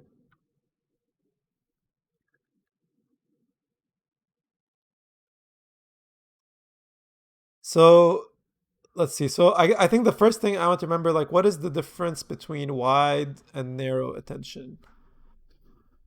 So let's see. Can I even find the difference in the code? So here has like two self attention wide. Okay. Does this look different? Self attention narrow. Oh, I see. Yeah. The only difference is this. So I think this could have been merged into. Uh, yeah, I think like part of definitely open source for the win. I think though the really smart people, like definitely smarter than me, have figured out how to make like really a living out of it and become extremely rich, powerful, famous, like whatever you want. So I think I don't know. There's like this Naval code I like quote I like, which is that like a measure of intelligence is whether you get what you want out of life. And I think like if you want to get rich but you're struggling, it often means that you're not as smart as you think you are. And I definitely apply this to myself as well. So, do I think the impact is more important than the novelty of someone's work? I definitely think impact is more important than novelty. So the reason, like, I think that's the case is because, um, like, in a world where like you have like a new archive paper being published like every day on NLP, always claiming state of the art, like often like the small details of the algorithm are kind of irrelevant. And so if you own the ecosystem, like, like let's say TensorFlow and PyTorch have been cited, like, I mean, like, look at this, like, uh, so PyTorch citation, so PyTorch paper. That's not that many times actually, 600 citations. It's not a lot. I think TensorFlow had a lot more. There we are, yeah. Like, so if you were writing a paper, like, would you rather have a paper? Like, that said, like, it's not like one dude. Like, I think a lot of people forget with these papers. Like check this out, guys. This is the list of authors that made TensorFlow. Uh, but like, yeah, there's so many because it's pretty much the whole team. And I think like, uh, I don't know. Like, I think it's a good question because like what you want to do is figure out something that you can realistically actually finish yourself because unfortunately being interested in papers and reading lots of them isn't necessarily something that's gonna make you a lot of money. It's a lot better to have some paper out even if it's small. But I think the smart thing is to figure out, well, given that you don't have unlimited compute as an independent researcher, like how can you still do something interesting? And I think a usable library is a glowing fruit. So that's why I really like like if you look at the Keras code, for example, like you don't need to have like look at it's like 50K site like 50K downloads, and then like pretty much I think the main contribution of Keras, as far as I'm concerned, is that like Cholet introduced this idea of adding a layer to a model. And so uh, let's kind of go through this actually. So basically, I think the main contribution was this. So the add layer, it's like you have a layer, and then you're like, well, if a layer is an instance of a layer, then add it. And then I think this is the key part. Everything else is kind of irrelevant. Like everything else is something other people can do. Because once you've done this, people like it. People will use your library more than other libraries. And so I think part of Cholet's genius was figuring out that this was a sort of design pattern that was missing from ML. And this is actually something I've talked about a lot earlier, where when people think of design patterns, often they'll think of like, I don't know, like abstract factories in Java or some shit. But really, like design patterns is just any sort of repeatable piece of code that, like, once you see it, is almost impossible to unuse. And turns out like you can use a design pattern to become famous. Like I mean, after this, Cholet was able to get like a really nice position at Google. He still owns the Keras project. He can give all sorts of talks around the world. All because he figured this out before the rest of us did. So this is, I think, a great example of how to have high impact with very little code. Like look at this, like 116 to so 195 minus 116. So 79 lines of code can change your career forever. Whether he said he works for Google and Google doesn't like this. This was in 2019 before TensorFlow 2.0 was released. Yeah, that's a good question actually. So I will say there is, I believe, Keras PyTorch now. It's not necessarily even like actually wait, that is not the case. Like someone can always write a translation layer is the thing. Um, Fast.ai is a good alternative. Yeah, I agree. I also think like the what's the maintainer called? Uh, Jeremy Howard's, I believe. I think another good thing about Jeremy is that he also is a programmer, and so instead of just like blabbering on useless stuff, he like builds systems, and that makes him, I think, one of the most high impact researchers. Like, think about it. Like, Jeremy can get any job he wants, versus if you think of a lot of researchers doing more like philosophical work, like it's not really obvious to me what the value is. Like, I think like we want to think that like, oh, like all perspectives are equally valid, and uh Keras, I mean, yeah, but Keras has also been around for longer, right? And it also has Google behind it, so like think unlimited uh resources. I know, yeah, like so I was saying before, like I think we want to think that philosophy is valuable because we want to think all perspectives are diverse, but like I don't think that's the case. I think like I would say it's in this order. Like the smartest people are library maintainers. The second smartest people are like the authors of papers that are widely cited. Then it's people writing accessible content and writing good systems with it. And then at the very bottom of this pyramid, I think you have people writing philosophy papers. MBAs probably around around like maybe even below the philosophy. I think like if you have an MBA, you're like net negative in intelligence. Okay, so yeah, so back to this guy here. The okay, so I'm just gonna say attention really here, and then the only difference between wide and uh, dense attention and sorry and narrow attention is the size of the head.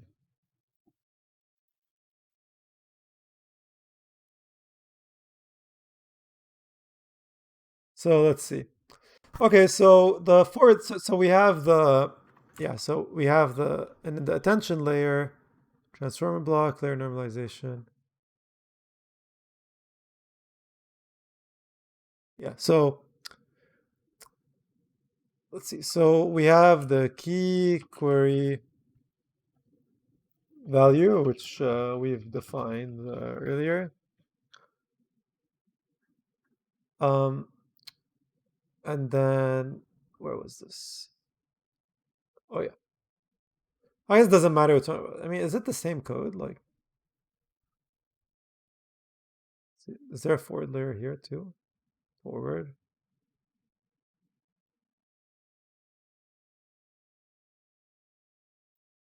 All right, guys. If you want a cool commit to a project with 500 stars on GitHub, I would suggest merge these two functions into one. Um, yeah, I guess the only difference are here is like with these divisions. Otherwise, the code looks exactly the same. Let's see.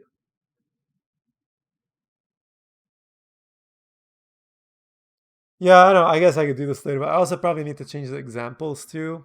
But yeah, I mean, because the guy's code is so well structured. Actually, if you look at the Transformers part, I thought that, he definitely thought about this problem in a very general way, but then I guess in modules thought of it in a more specific way. Probably had his reasons to do it though. Uh, so let's see. So what does contiguous do? Does that just like serialize it into a line or something?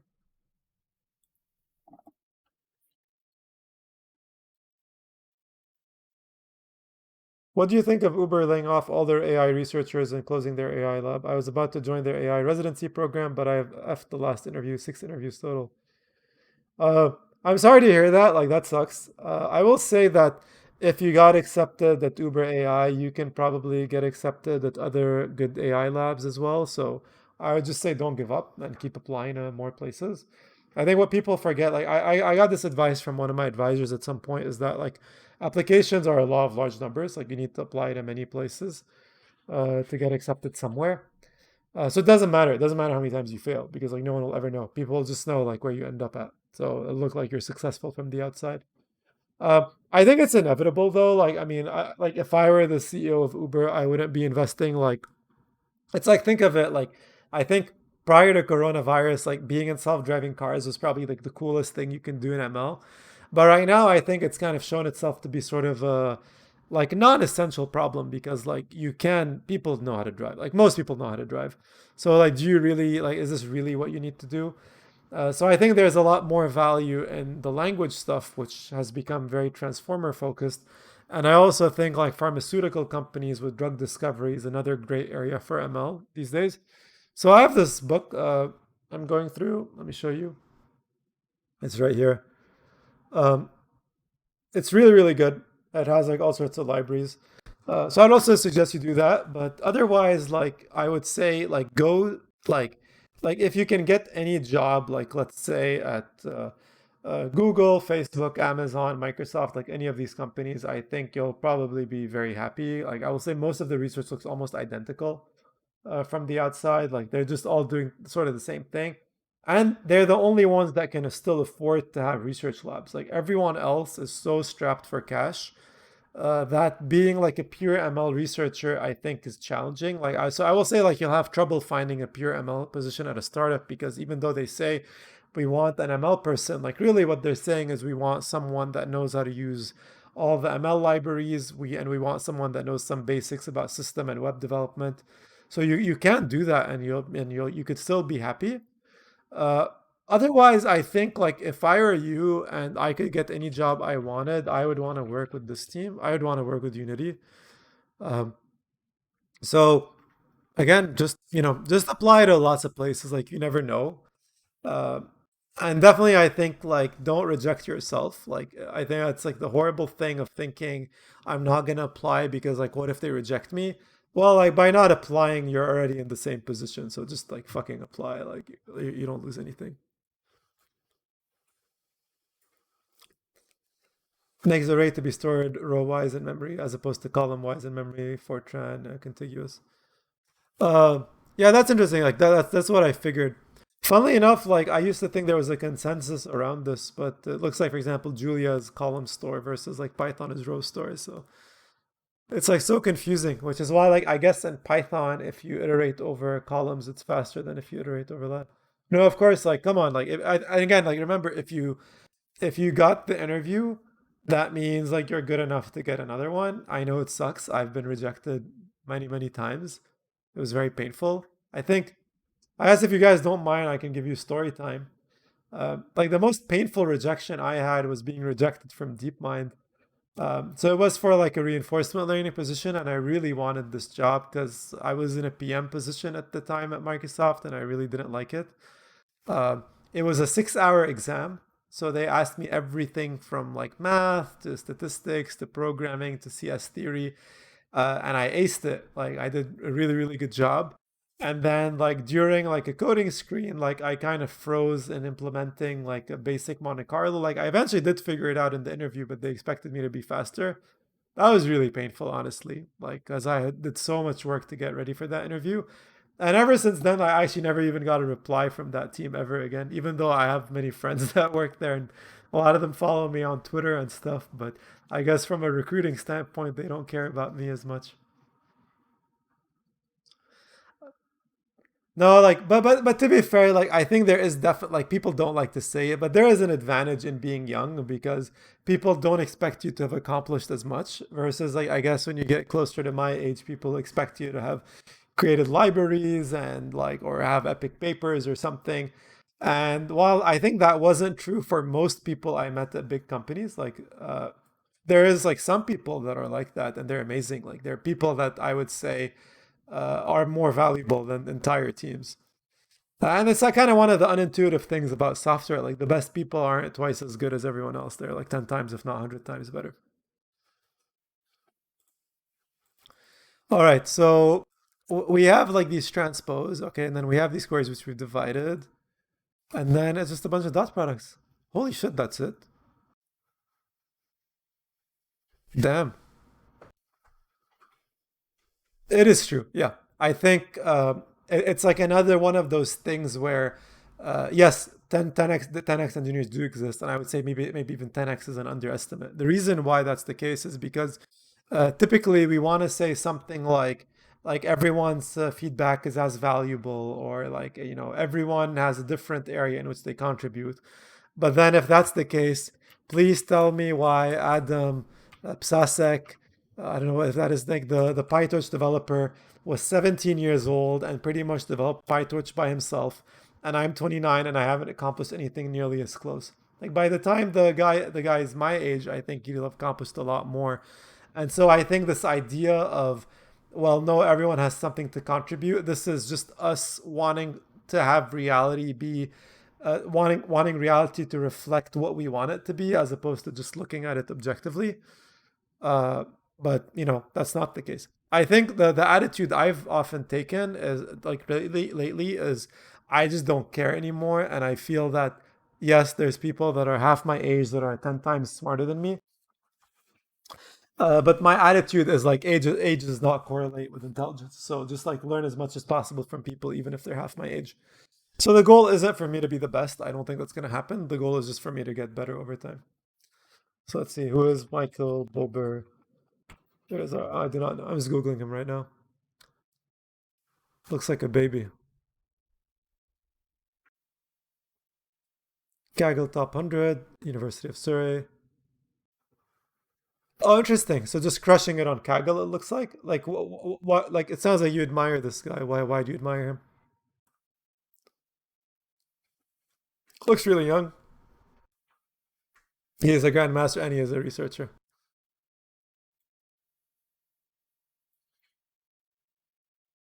I mean, yeah, it's hard.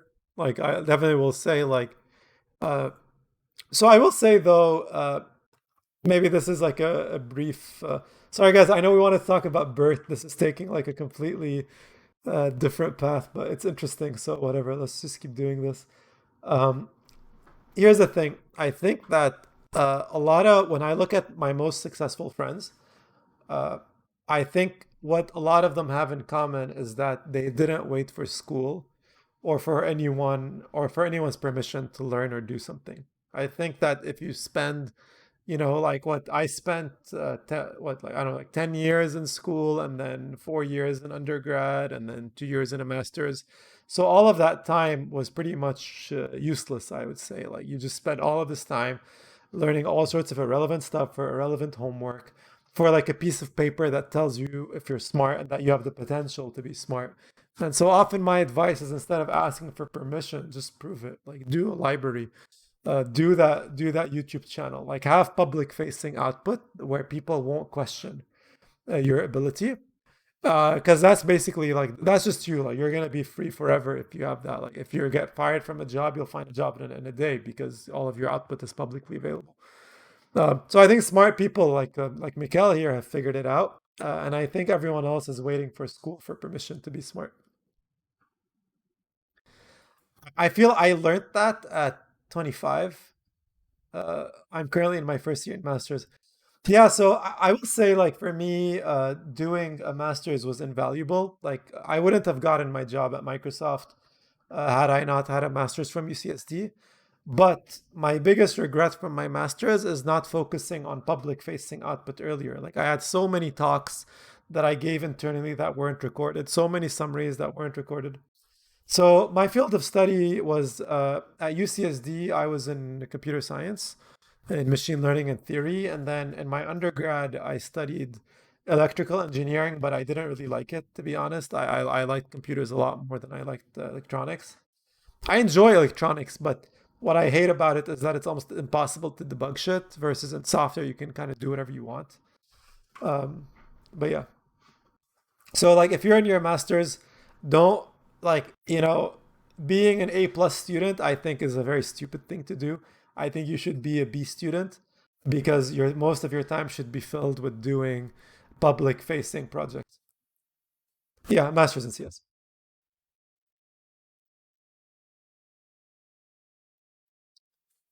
Same here, undergrad and EU. Hey, if you guys want to laugh, like check this out. CSC Web, UCSD.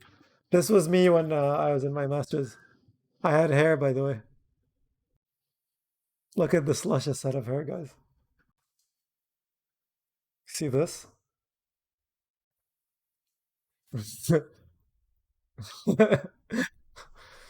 But yeah, young Mark, exactly.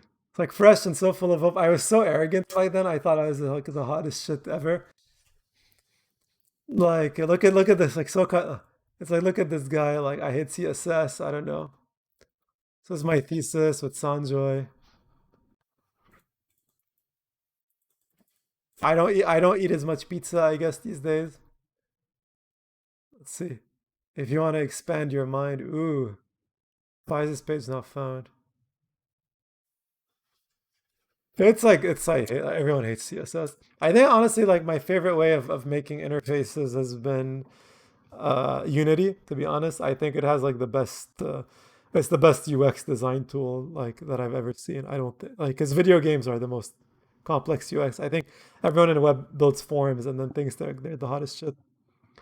But yeah, I will say like I think when I was at UCSD, uh, what I really liked was I mean check this out like who the fuck posts this shit? Like what is this? What is this cringe, guys?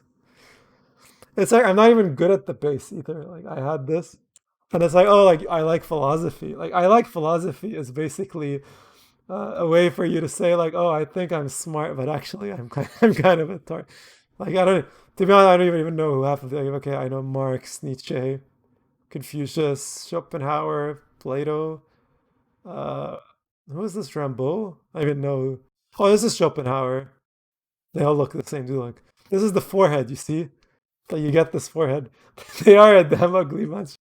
I agree. This guy is like not getting the women, I think. I know what this is about. Let's see. There was some stuff I think that I did that was smart though. Like let's say, dude, Kant has no idea what he's talking about. I think even Kant doesn't understand Kant. But for example, this is one of the like I did this for like a bunch of different classes at UCSD actually. So these are my lecture notes for discrete math. They're actually fully complete. Like it's basically a class. But I didn't know at the time, okay, well, instead of making it a stupid PDF, like put it on a website, make sure that people know where it is, go on Twitter. So I definitely will tell you, like, if you're still a younger academic in your career, like, make sure that you build an audience because it's not build it and they'll find you. Like, you need to find them and then build for them. It's actually the other way around. Everything you do should be public facing. You do a little homework, make it a library. You do a little video as a demo for someone, make it a video and put it on YouTube and put it on Twitch.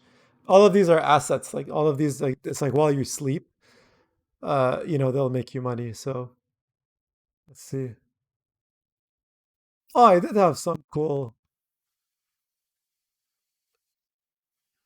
I don't know. Like I actually miss grad school. I think I do somewhat regret not having pursued a PhD instead of going to Microsoft, but whatever. This was, for example, proving all the axioms of probability theory using game theory. And this is definitely my comfort zone. I definitely will say, like, I love math. And I think a lot of people in theory try to tell themselves too much that he asked me, why is it too low? Dude, that guy sounds like an idiot, honestly. Like, for a GPA of 3.7, like, who the fuck cares? I think honestly, if you're anywhere and they ask you for your GPA, like it's probably not a good place to work. I think like your goal should be try to have a portfolio. That way, you never need to even have a CV. I think just by having a CV, you're limiting your maximum potential salary. Like having a CV in tech means that you're only going to make about 200K. If you don't need to have a CV, then your upper bound is closer to 500 or 800, and I think that should be your goal. Especially that you have like old salty people like me telling you that I've been there and it is a waste of time optimizing for your CV. But yeah, like this is kind of but like I think one of the unfortunate things from some of these libraries is that it's almost impossible to find like implementations for this shit. It makes you feel smart. That said, I think like a lot of these ideas will make it to libraries. It's just gonna take maybe a couple more years for it, or for one of you guys to be inspired and do it.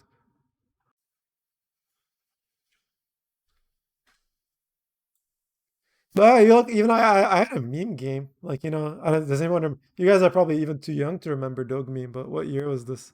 2014. Dog was a thing in 2014.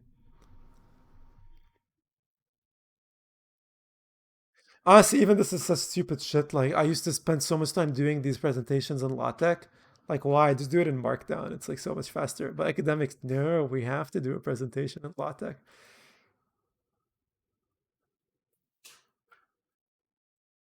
Anyway, So I guess the really the surprise to me here is that this is it. Like like that really is it. Like this is what an attention layer is.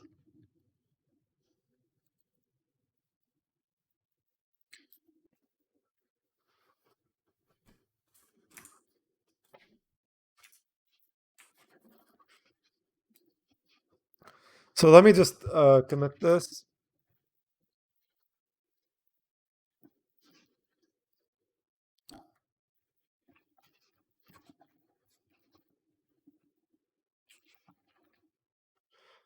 So I said we'd go through the Hugging Face one. So maybe we'll do that, and if we can do another story time in a bit, if there's anything else you want to ask me. But honestly, like I mean, I know I put at the very top, like ask me any ML question, but I tend to be a pretty open book when it comes to most aspects of my life. So feel free to ask me, anything you're interested in. Uh, let's see. So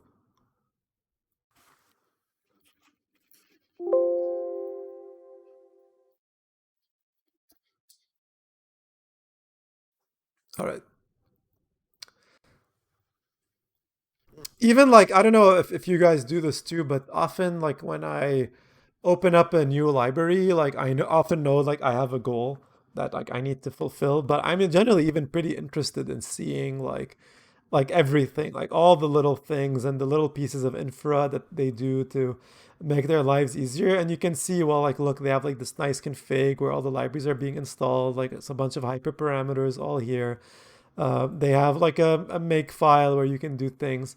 And so I generally feel that what often makes people more productive is their tools. And that even if you can work really hard, but if you work really hard without some of these things, you're just always going to be slower than some people that are using them. So that's why I really enjoy reading some of this stuff. But I guess it's also why like I generally feel like I guess like my favorite hobby is like what I call like GitHub archaeology. Yeah, of course, like Conway's Game of Life. Um, yeah, I think I may have implemented it like way back in the day. I think at UCSD. Uh, I think my favorite implementation was this one. I think it was here.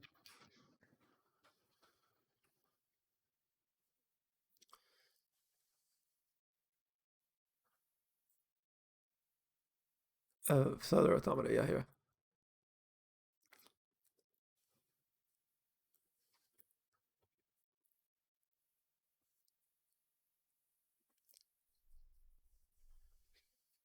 I mean, definitely the stuff is inspiring. I think what I also experimented with at some point was for like a video game style. Uh, I would also. Are you guys familiar with Shader Toy? Like, this is what you really need to see if you're interested in this stuff. Like, check this out. Like, this is so shaders are basically programs that run a unique function on every pixel of a screen. So then this is the code that's generating this thing. Uh, I kind of use this to learn more about GPU programming, and then you can also use this to style like a scene. Like when you look at shaders in Unity or something, like this is often how they work. Like they'll just take each pixel of a mesh and then do some sort of operation on it like this. There's some cool stuff going on here. Like, isn't it nuts? Like what? Just a bunch of sine functions, and you end up with this shit. Um, I think like here's the oh yeah, yeah, yeah. So there was a book of it's one of my favorite books, by the way. I think it's incredible. So so anyways, I think you'll really enjoy this. Check it out. So where was it? So let's say cellular noise, for example. So yeah, like they go over like some of the math, like where like in nature you'll see a lot of these shapes, but not necessarily see them a lot in other places. And so here you just like have the code for it directly. And this is code you can run by the way, like check this out. They even have this nice like thing where it's like these sliders and I can come and try to change the behavior and mess around with it. And for myself get some sense of like I can just come and like I don't know, change this to a cosine and see what it does. Like okay, I don't know, a tan or whatever. Or just see that like this, for example. 2 minute papers. Yeah, I think like efforts like 2 minute papers are really exceptional. Like actually like you can see here that I have like DaVinci Resolve installed here, which is like a video editing app. So making edited video has been something I've been wanting to do a lot more of. It is a lot of work. So part of for me why I was interested in doing these streams is because it's just a good forcing function for me to sit down and do something because I'm very ADD in real life. And then two, the idea is that I can take the best content and put it in an edited video. But I think efforts like 2 minute papers are exceptional. Yeah, yeah, this is amazing. Like, let me post this in chat.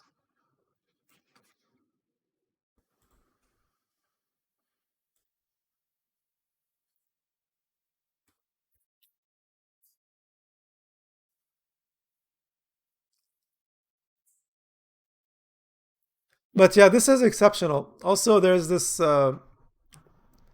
Yeah, like you'll have so much fun, honestly, going through this. Um, but yeah, like I think graphics, like just in general, computer graphics and this stuff has always been appealing to me. Uh, I mean, yeah, look at this. Like you see, instead of like building code, you can just come and like the sign function just updates live. Like this is fucking dope. Like, and what is this like weird sort of oscillating sign function? Uh, but people like know how to do like the people that know how to do this. Like they can use this to draw art. Like it's not like they don't mess around. Like they do really beautiful stuff. Actually, and this is also how like in Unity, like when they programmatically generate the terrain or trees or whatnot, like it's all done using these techniques. Actually, there was a book I was interested in buying. Like, what was it called? Like Logic of Nature or something.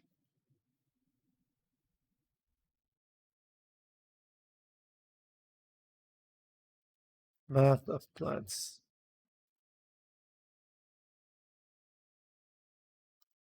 So it's a book that kind of goes over like the formula that would hypothetically generate the shape of different plants. And so the idea then is like a genetic code is basically a compression of this function as data. Uh, oh, sorry, we're getting a bit into trippy zone here, but it is also kind of what a neural network does. It's essentially a function represented as data. Like so, uh, I don't know. I still think it's helpful to think in this perspective. Like you can be boring and not be like anything that sounds kind of weird. Be like I don't want to learn this, but I don't know. You're probably not going to live a very exciting life. I think part of like what got me interested in this stuff. Like look at this, beautiful.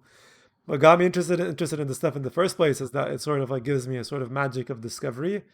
But I can do it from my bedroom as opposed to like let's say in hardware, like I need a lab or something. Um, there's also this book by Peter Shirley that I've been wanting to go through. Um, did I show you, Mazen, this the visualization of uh, continuous functions on one hand as a dictionary all the way to computing the function directly? Did I ever show you that visualization? Yeah, I've been wanting to go through this next. It's a simple ray tracing project because I went through more complex stuff, but I guess what I really like about this code is a similar philosophy to mine, like which is like have code, have a nice image. I think I can find it on Twitter. Let me find it. Uh, man, I love this slide.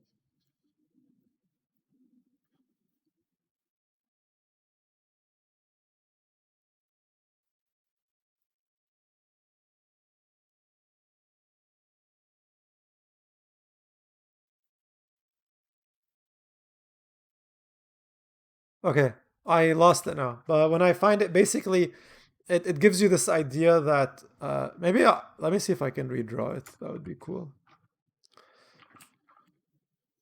Yes, yes, that one.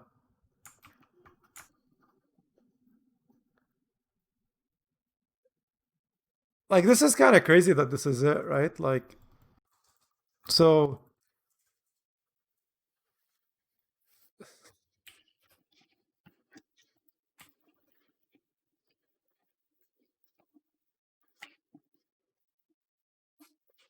click top you were on people. Okay, wait a minute.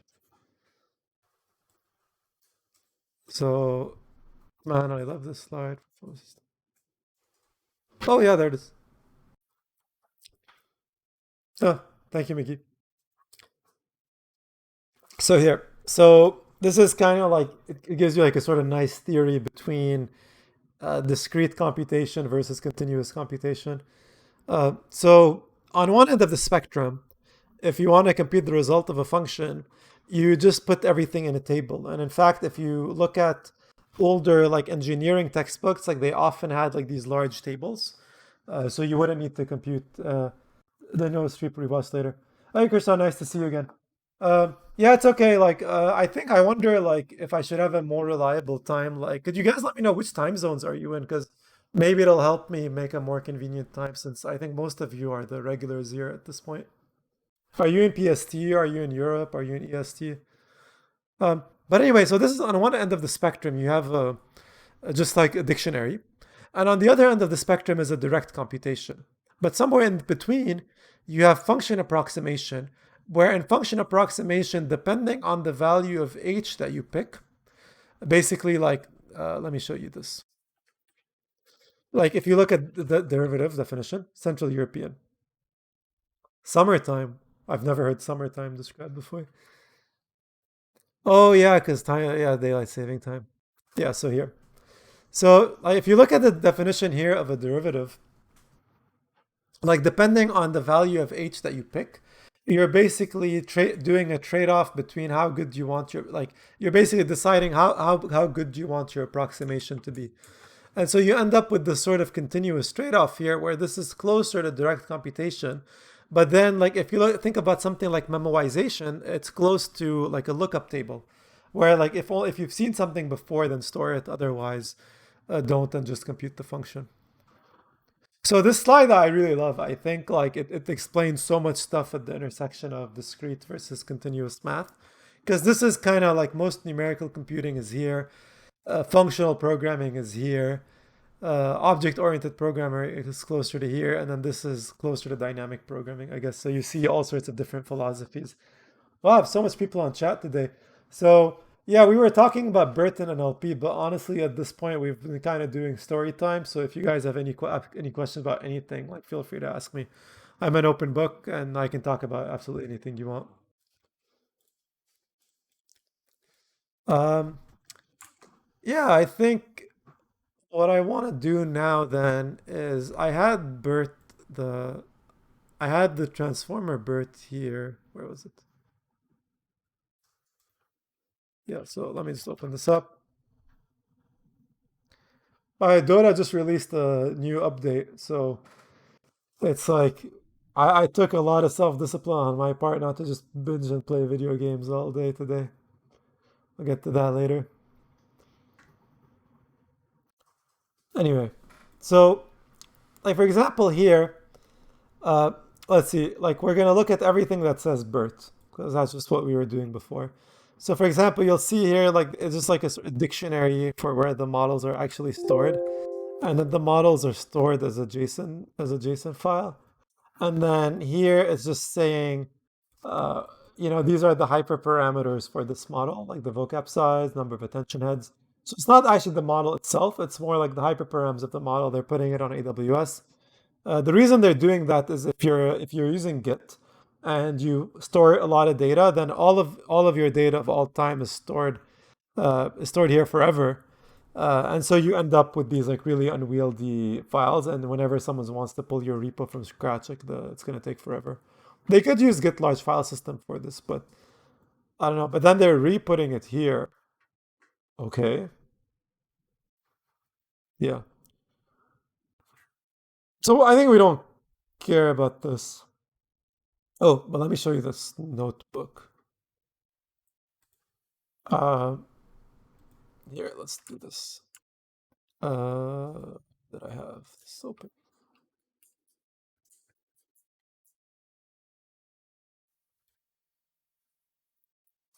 So if I go to dev, I go to transformers, I go to notebooks. Let's look at transforms. Yeah. Oh, this is the exact same image I drew before. So yeah, like before transformers, people did RNNs basically, but I would say like at this point, like any time where you see yourself thinking that you need an RNN, like try experimenting with a transformer instead. It'll probably be better.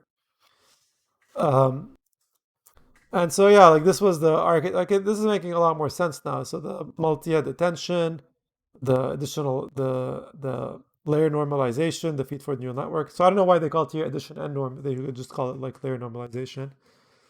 But otherwise, like if you look at this, you're just really just saying like from transformers import auto like the tokenizers and models, and then a tokenizer is just a way for you to turn a sentence into a set of tokens. So like for example, this is an input example would become like this.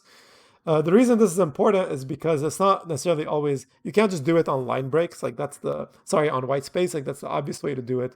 But let's say you have sentences with dashes, or you have like certain words that are composed, or let's say even in Arabic where like tokenization isn't necessarily obvious because you just add words to existing words. And this is where like a smart tokenizer would really shine. And then here, where was it? Simple segment. Okay, we're still doing tokens. We're doing tokens again. Actually, yeah, this was an idea I really liked. Actually, I want to briefly talk about this. So, one of the main issues with a lot of language models is that they tend to be really large. And so, how can you make them smaller? And there's a couple of ideas for how to make this work. I think I had a stream about that too. Did past Mark help us out? Sparse, sparse. What the fuck, past Mark? I thought you wrote this.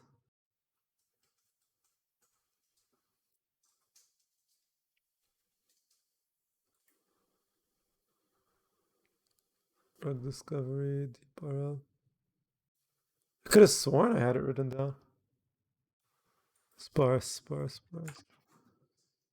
Distillation. Oh, it's called Transformer MD. Oh wait, I already had a dude. Past Mark rocks. I wrote all this shit. ML agents. You already stream about it. Um, that's interesting. I did not. I've written blog posts about ML agents, but I did not stream about it. I think that would be very interesting. I may do that next time because I've been wanting to like mess around with like a shitty strategy game for a couple of weeks now. So if that's interesting, I'll definitely do that next week. Is there like any like could you give me some sense of like what do you like where are you really stuck with it? What do you want to learn more about it? Or is it do you just want to get it started? Is there some more advanced stuff you want to learn about? Any kinds of game genres you're interested in? So as much context as you can give me, it'll be even more helpful for me to do a really good tutorial for you. So here, like, I want to talk about this briefly, like with model distillation. So if you look at a lot of the BERT models, like they use like billions of parameters. So if you're using like, let's say 32 bits for each weight, so let's do this like 32 bits, and let's say we have a billion. So this is 100,000, and then wait, a million. So one, two, three, one, two, three. The two more threes. And then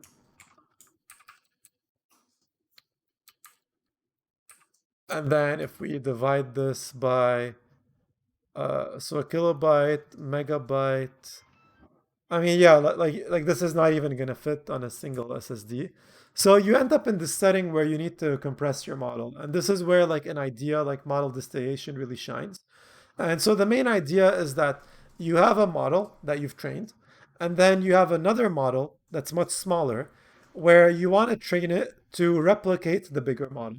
And so it ends up becoming like this really interesting application of ideas from GANs to model compression. And there are some simpler ideas, like let's say if you're looking at a neural network, like you, let's say just prune out the weights that are very small, but then you end up with a sparse model, and it's not as obvious to me how to train sparse models on GPUs as efficiently.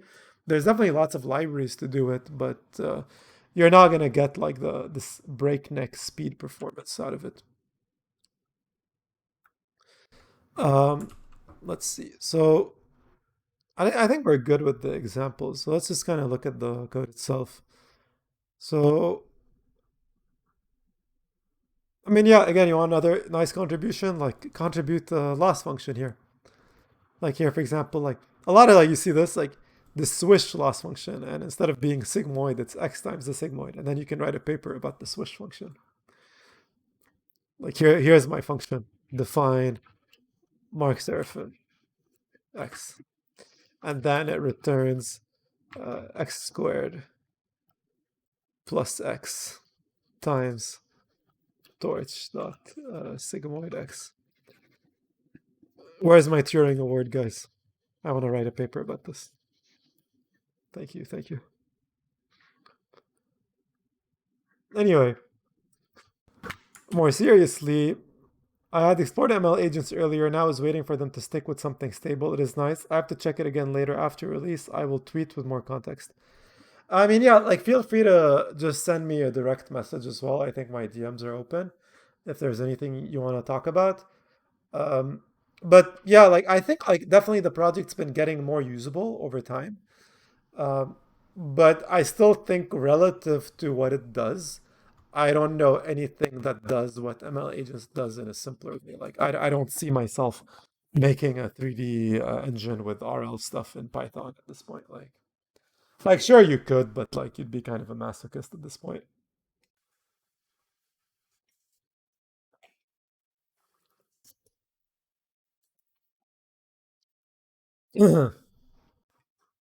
So anyway, back to where were we? Notebook. Okay, templates, adding a new example. Oh, interesting.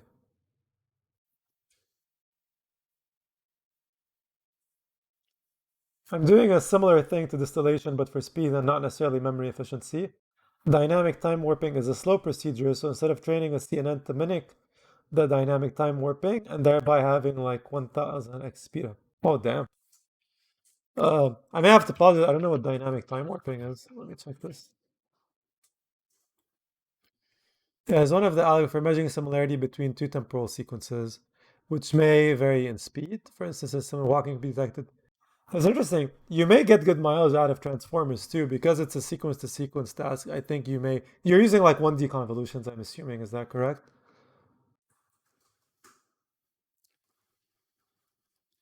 But yeah, overall, I think this trend of using, uh, I like using hard science ideas to speed up ML or using ML to speed up hard sciences. I think this is a very productive research direction, and I think a lot more impactful than some pseudo philosophical stuff and like hacking like reward functions and stuff like. Sorry, hacking loss functions or activation functions. I think at this point is not very interesting research as far as I'm concerned.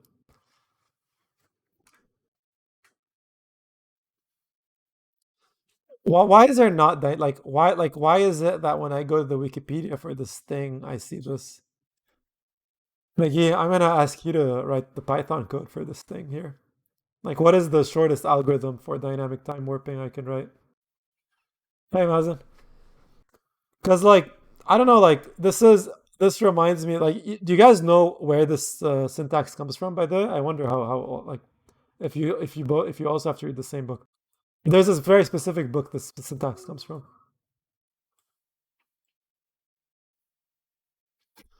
I think this is from the algorithms book. This book is garbage, by the way, guys. FYI. It's so bad. It's like it's written backwards, by the way. I think that's the main issue of this book.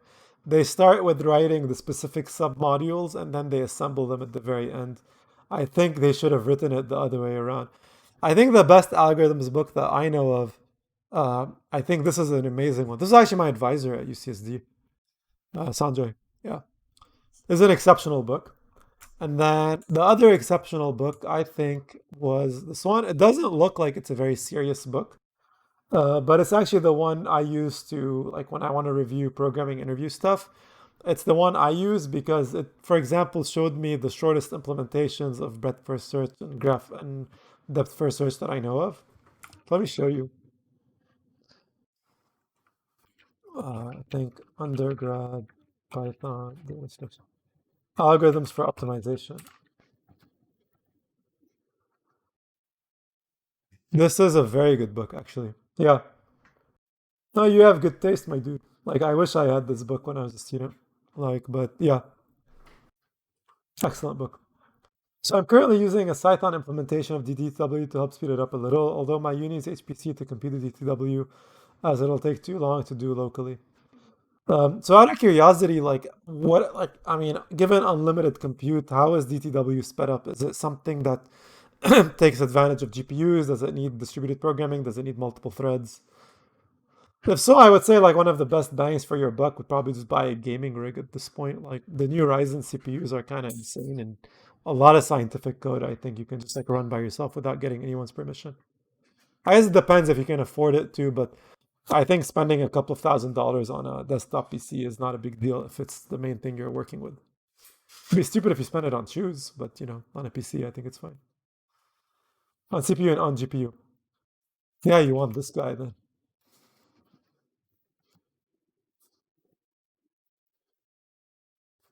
It's like 32 threads. This is what you need. Like you can always tell the uni this is for work, right? And then use it for video games. That's the advantage of this stuff right now. But yeah, like, it's actually the this is actually also the one I own. So uh go exactly, yeah. Like this is so funny, guys. Like check this out. This is my perf graph right now. My CPU is always at 9% because it's like doesn't use anything. 32 gigs of RAM, I will say like I gets used a lot because it's like the Chrome just eats everything. And then disk is like, okay, nothing. I guess unless you're doing really heavy reads and writes. And like, I guess my GPU is like, if we're like playing video games, this will go up. But otherwise, it's like pretty sleepy right now.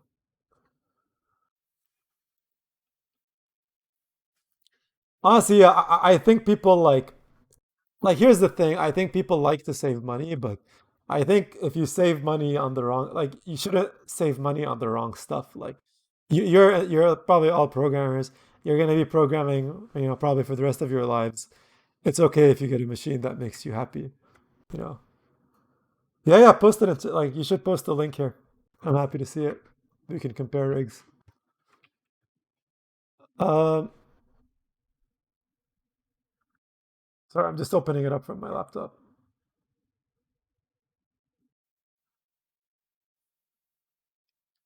Oh, damn, it's very similar to mine. I think. Yeah, I think mine is in my Twitch description.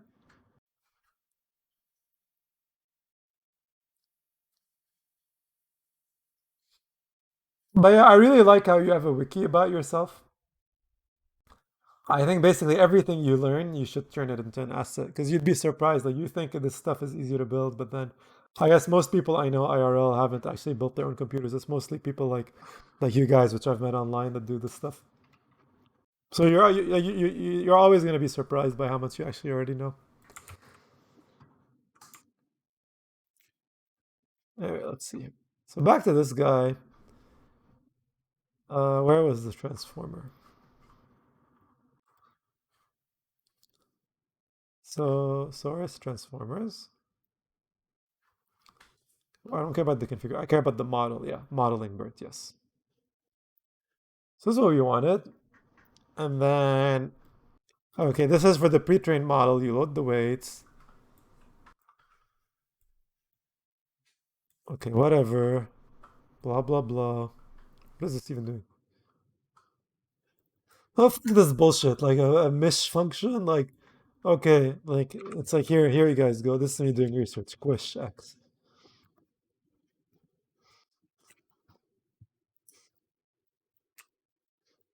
There, I'm a deep learning researcher now.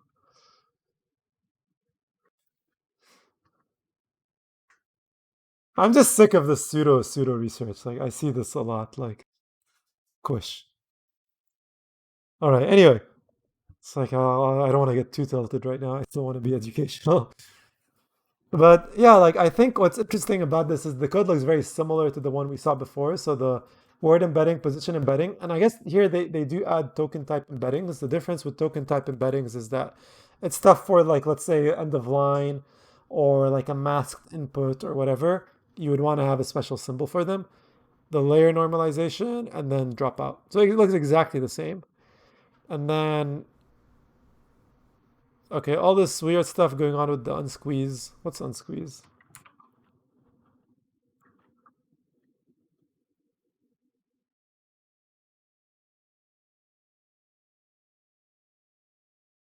Insert a new tensor with a dimension of size 1 at the specified position. So torch tensor 1, 2, 3, 4, unsqueeze 0.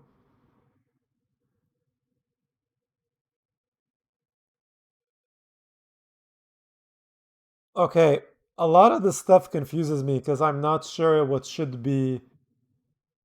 Like, okay, so let's say I'm new to PyTorch, right? Do I use unsqueeze? Do I use new access? Do I use uh, like contiguous? Like, it seems like there's a lot of ways of doing the same thing. Kind of like NP new access. I just like wonder, like, I mean, so let's say in your case, McGee, what's your go-to? Like, I mean, you want to reorder a matrix. Which function do you use? What I do, to be honest, is I look at someone else's code and then I do what they're doing. But I'm just wondering if someone else does it more from first principles.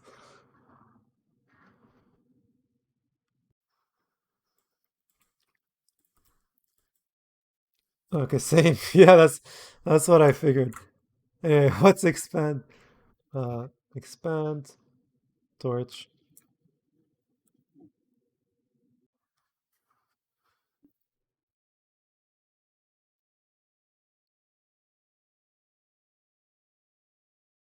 to the size as another. Oh, I see. A broadcastable.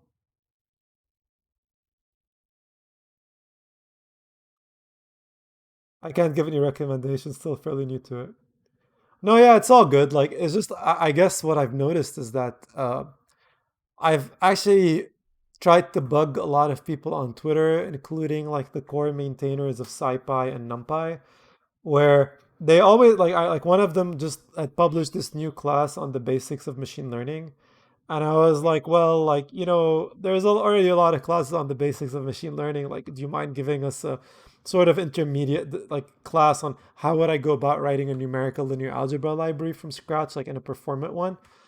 And all of them are like, oh no, we're too busy for that. And I'm like, well, okay, I'm kind of sick of these intro references. I want like something that's a bit more interesting. I think what's gonna end up happening is I'm just gonna have to write the damn thing myself, like everything else that I'm interested in. But one thing I like is that on the Julia Slack channel, I feel is one of the better places where I can get some answers to some of these questions.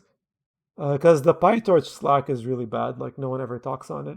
Like there's no debate going on in the PyTorch Slack. Versus the Julia one, I feel like everyone's always arguing all the time. And that's regardless of whether I'm going to use Julia or not for work. It's just I prefer to talk to people that are very passionate about these libraries and how to build them than people that are like, oh, like I'm just going to delegate to someone else. Okay, so let's see. So back here, the BERT, yeah. So let's do this. Do, do, do.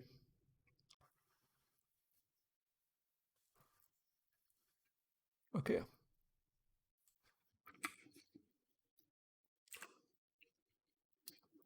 So to everyone here who's new to the chat, like I'm an open book. You can ask Maze and McGee. They've been asking me lots of questions.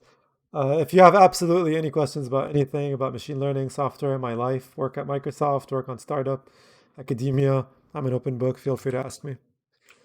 So yeah, so the Hugging Face implementation. So first off, so it also uses token embeddings and otherwise looks identical to the previous code base. I think I need to make you guys mods, honestly, because it feels like I always see you. So, does modding even give special powers on Twitch? Like, can you do anything cool with it, or is it just like will work for you guys? So let's see. Okay, so the self attention was Okay, yeah. So if the layer don't match. Okay, so here like they're doing the yeah, we have a cool sword icon and we can ban and time out others. Oh, interesting. Uh, I can Google it later, but is there any way I can just give it to you like instantaneously right now? Is there a fast way to do it?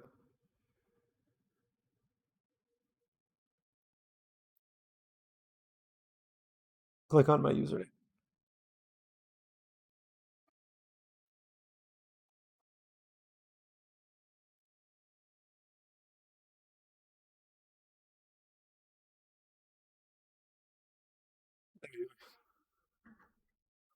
You look very badass, my dude.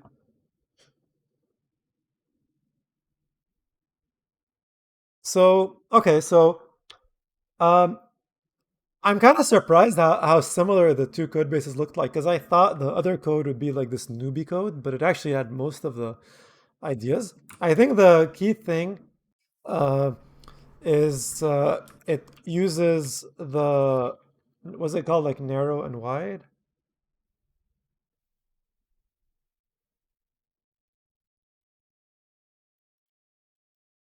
Yeah. So it uses narrow attention by default, and then what's going on here? Who's Mimi? Faust. Is that one of you guys?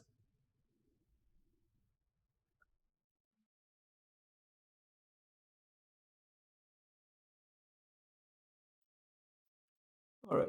So it uses the narrow attention by default. And then let's go back to the other code.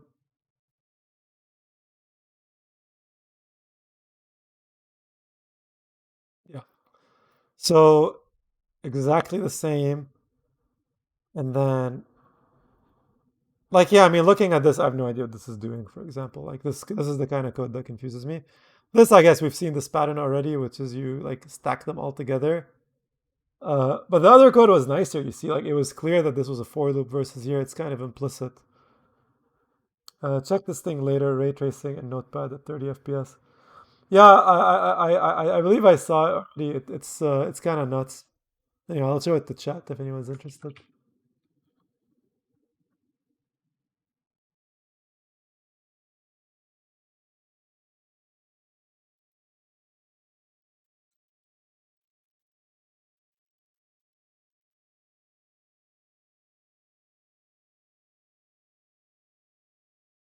Practical share development.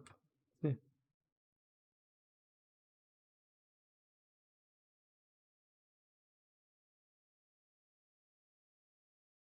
So I just want to show you guys something interesting. So when I was working on my book, I had a bunch of publishers like approach me, and I realized like that I believe at this point that like publishing is a very scammy business.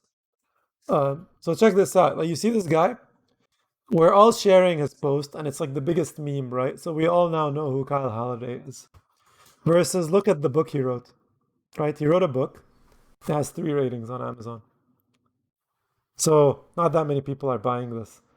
And so a lot of people think they wait for permission. They're like, oh, like a publisher will make me famous. But this guy made himself famous. And this post probably took him like what, a couple of weekends to make? This book took him a lot longer to make. So that's why like I keep hammering on this point of like have public facing work. Like it totally changes your life. So just do it. So let's see. So otherwise here, mixed key layer, value layer, uh, transports for scores, mixed score layers.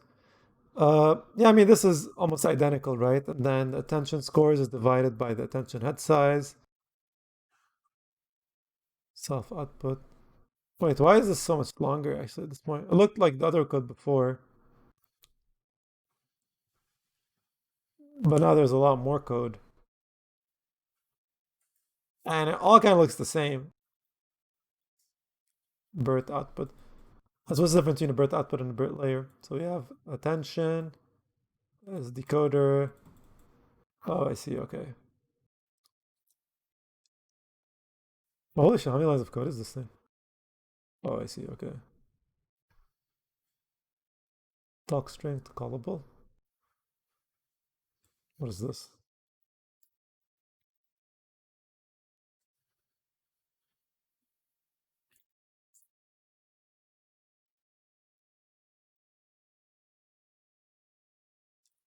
BERT for token classification. Oh, I see. So the different use cases are also here. I mean, we can forget the applications part now for multiple choice. Okay. Sequence classification. Alrighty. Next sentence prediction. Very cool.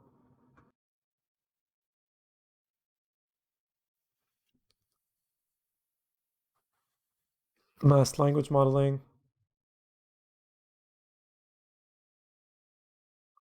BERT for pre-training. Oh, I see. Okay, we don't care about this either.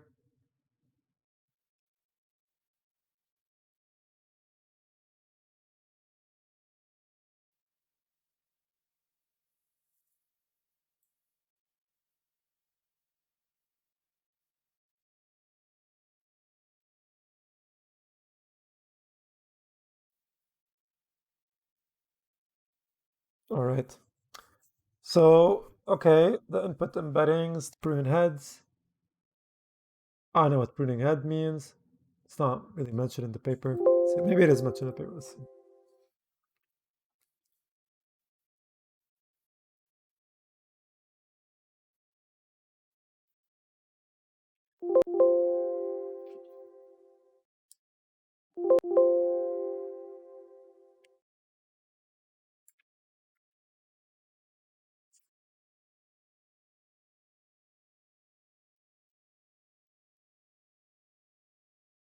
Did this guy get famous?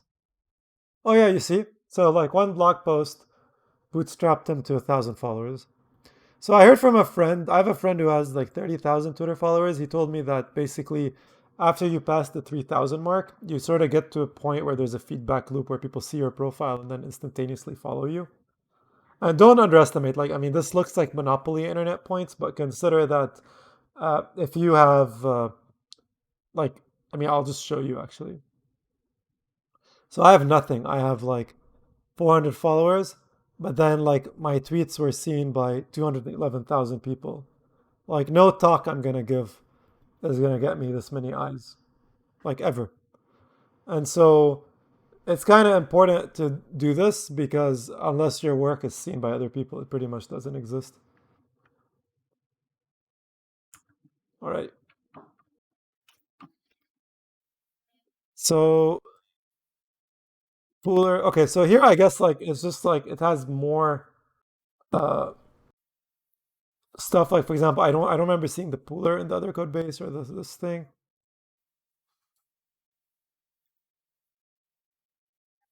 BERT input docstring, BERT pre-trained model, initialize weight.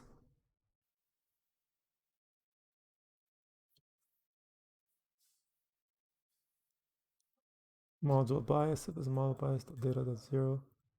I mean, why are all the weights zero though? Oh, an abstract class. Okay, I see.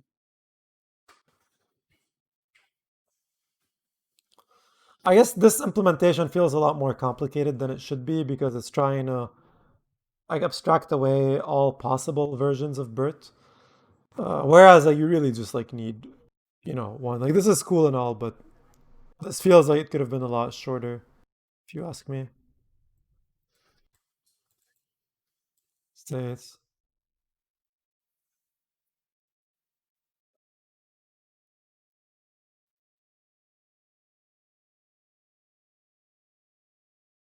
Didn't realize. All right, guys. I think I'm starting to lose my voice, so yeah, I think so a bit. But to be fair, like I mean, it's you can't call it over engineering if they're actually being successful in the market, which they are. So maybe it is actually what you need if you want to build a really robust library. But I think like looking at the other piece of code, it felt to me like well, like again, like if you look at the clock difference on the counting lines of code, the other code with classification and with generation and sequence classification total was 500 lines of code. versus this is closer to 3000, like 2000, I guess. And then there's all sorts of other random shit going on here with changing it to different models and stuff like that.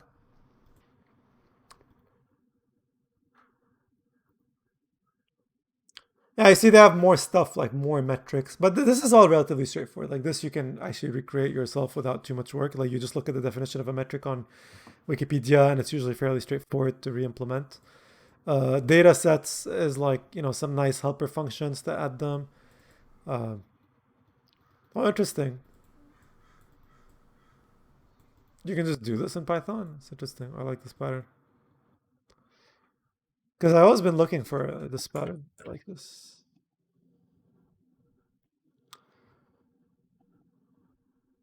Convert. Yeah, I mean, you see there's so much stuff here, like how to run the commands, how to have the pipeline and stuff. But anyway, I think what we'll do then is, I feel at this point I understand the basics of BERT and transformers fairly well. If you're interested in going over this whole stream, like I kind of go over the math in the first like 40 minutes or so, and it was more coding focused the next hour, and then I'd say the last 40 minutes have been more story time. But I'm probably gonna take a break. I'm losing my voice. I'm gonna go grab some tea, and I guess after that, I'll probably just maybe do something that's more focused on Hugging Face and doing a code walkthrough of them. But guys, thank you so much for joining. This is great as always. It's been a huge pleasure. So thank you. I'll see you soon.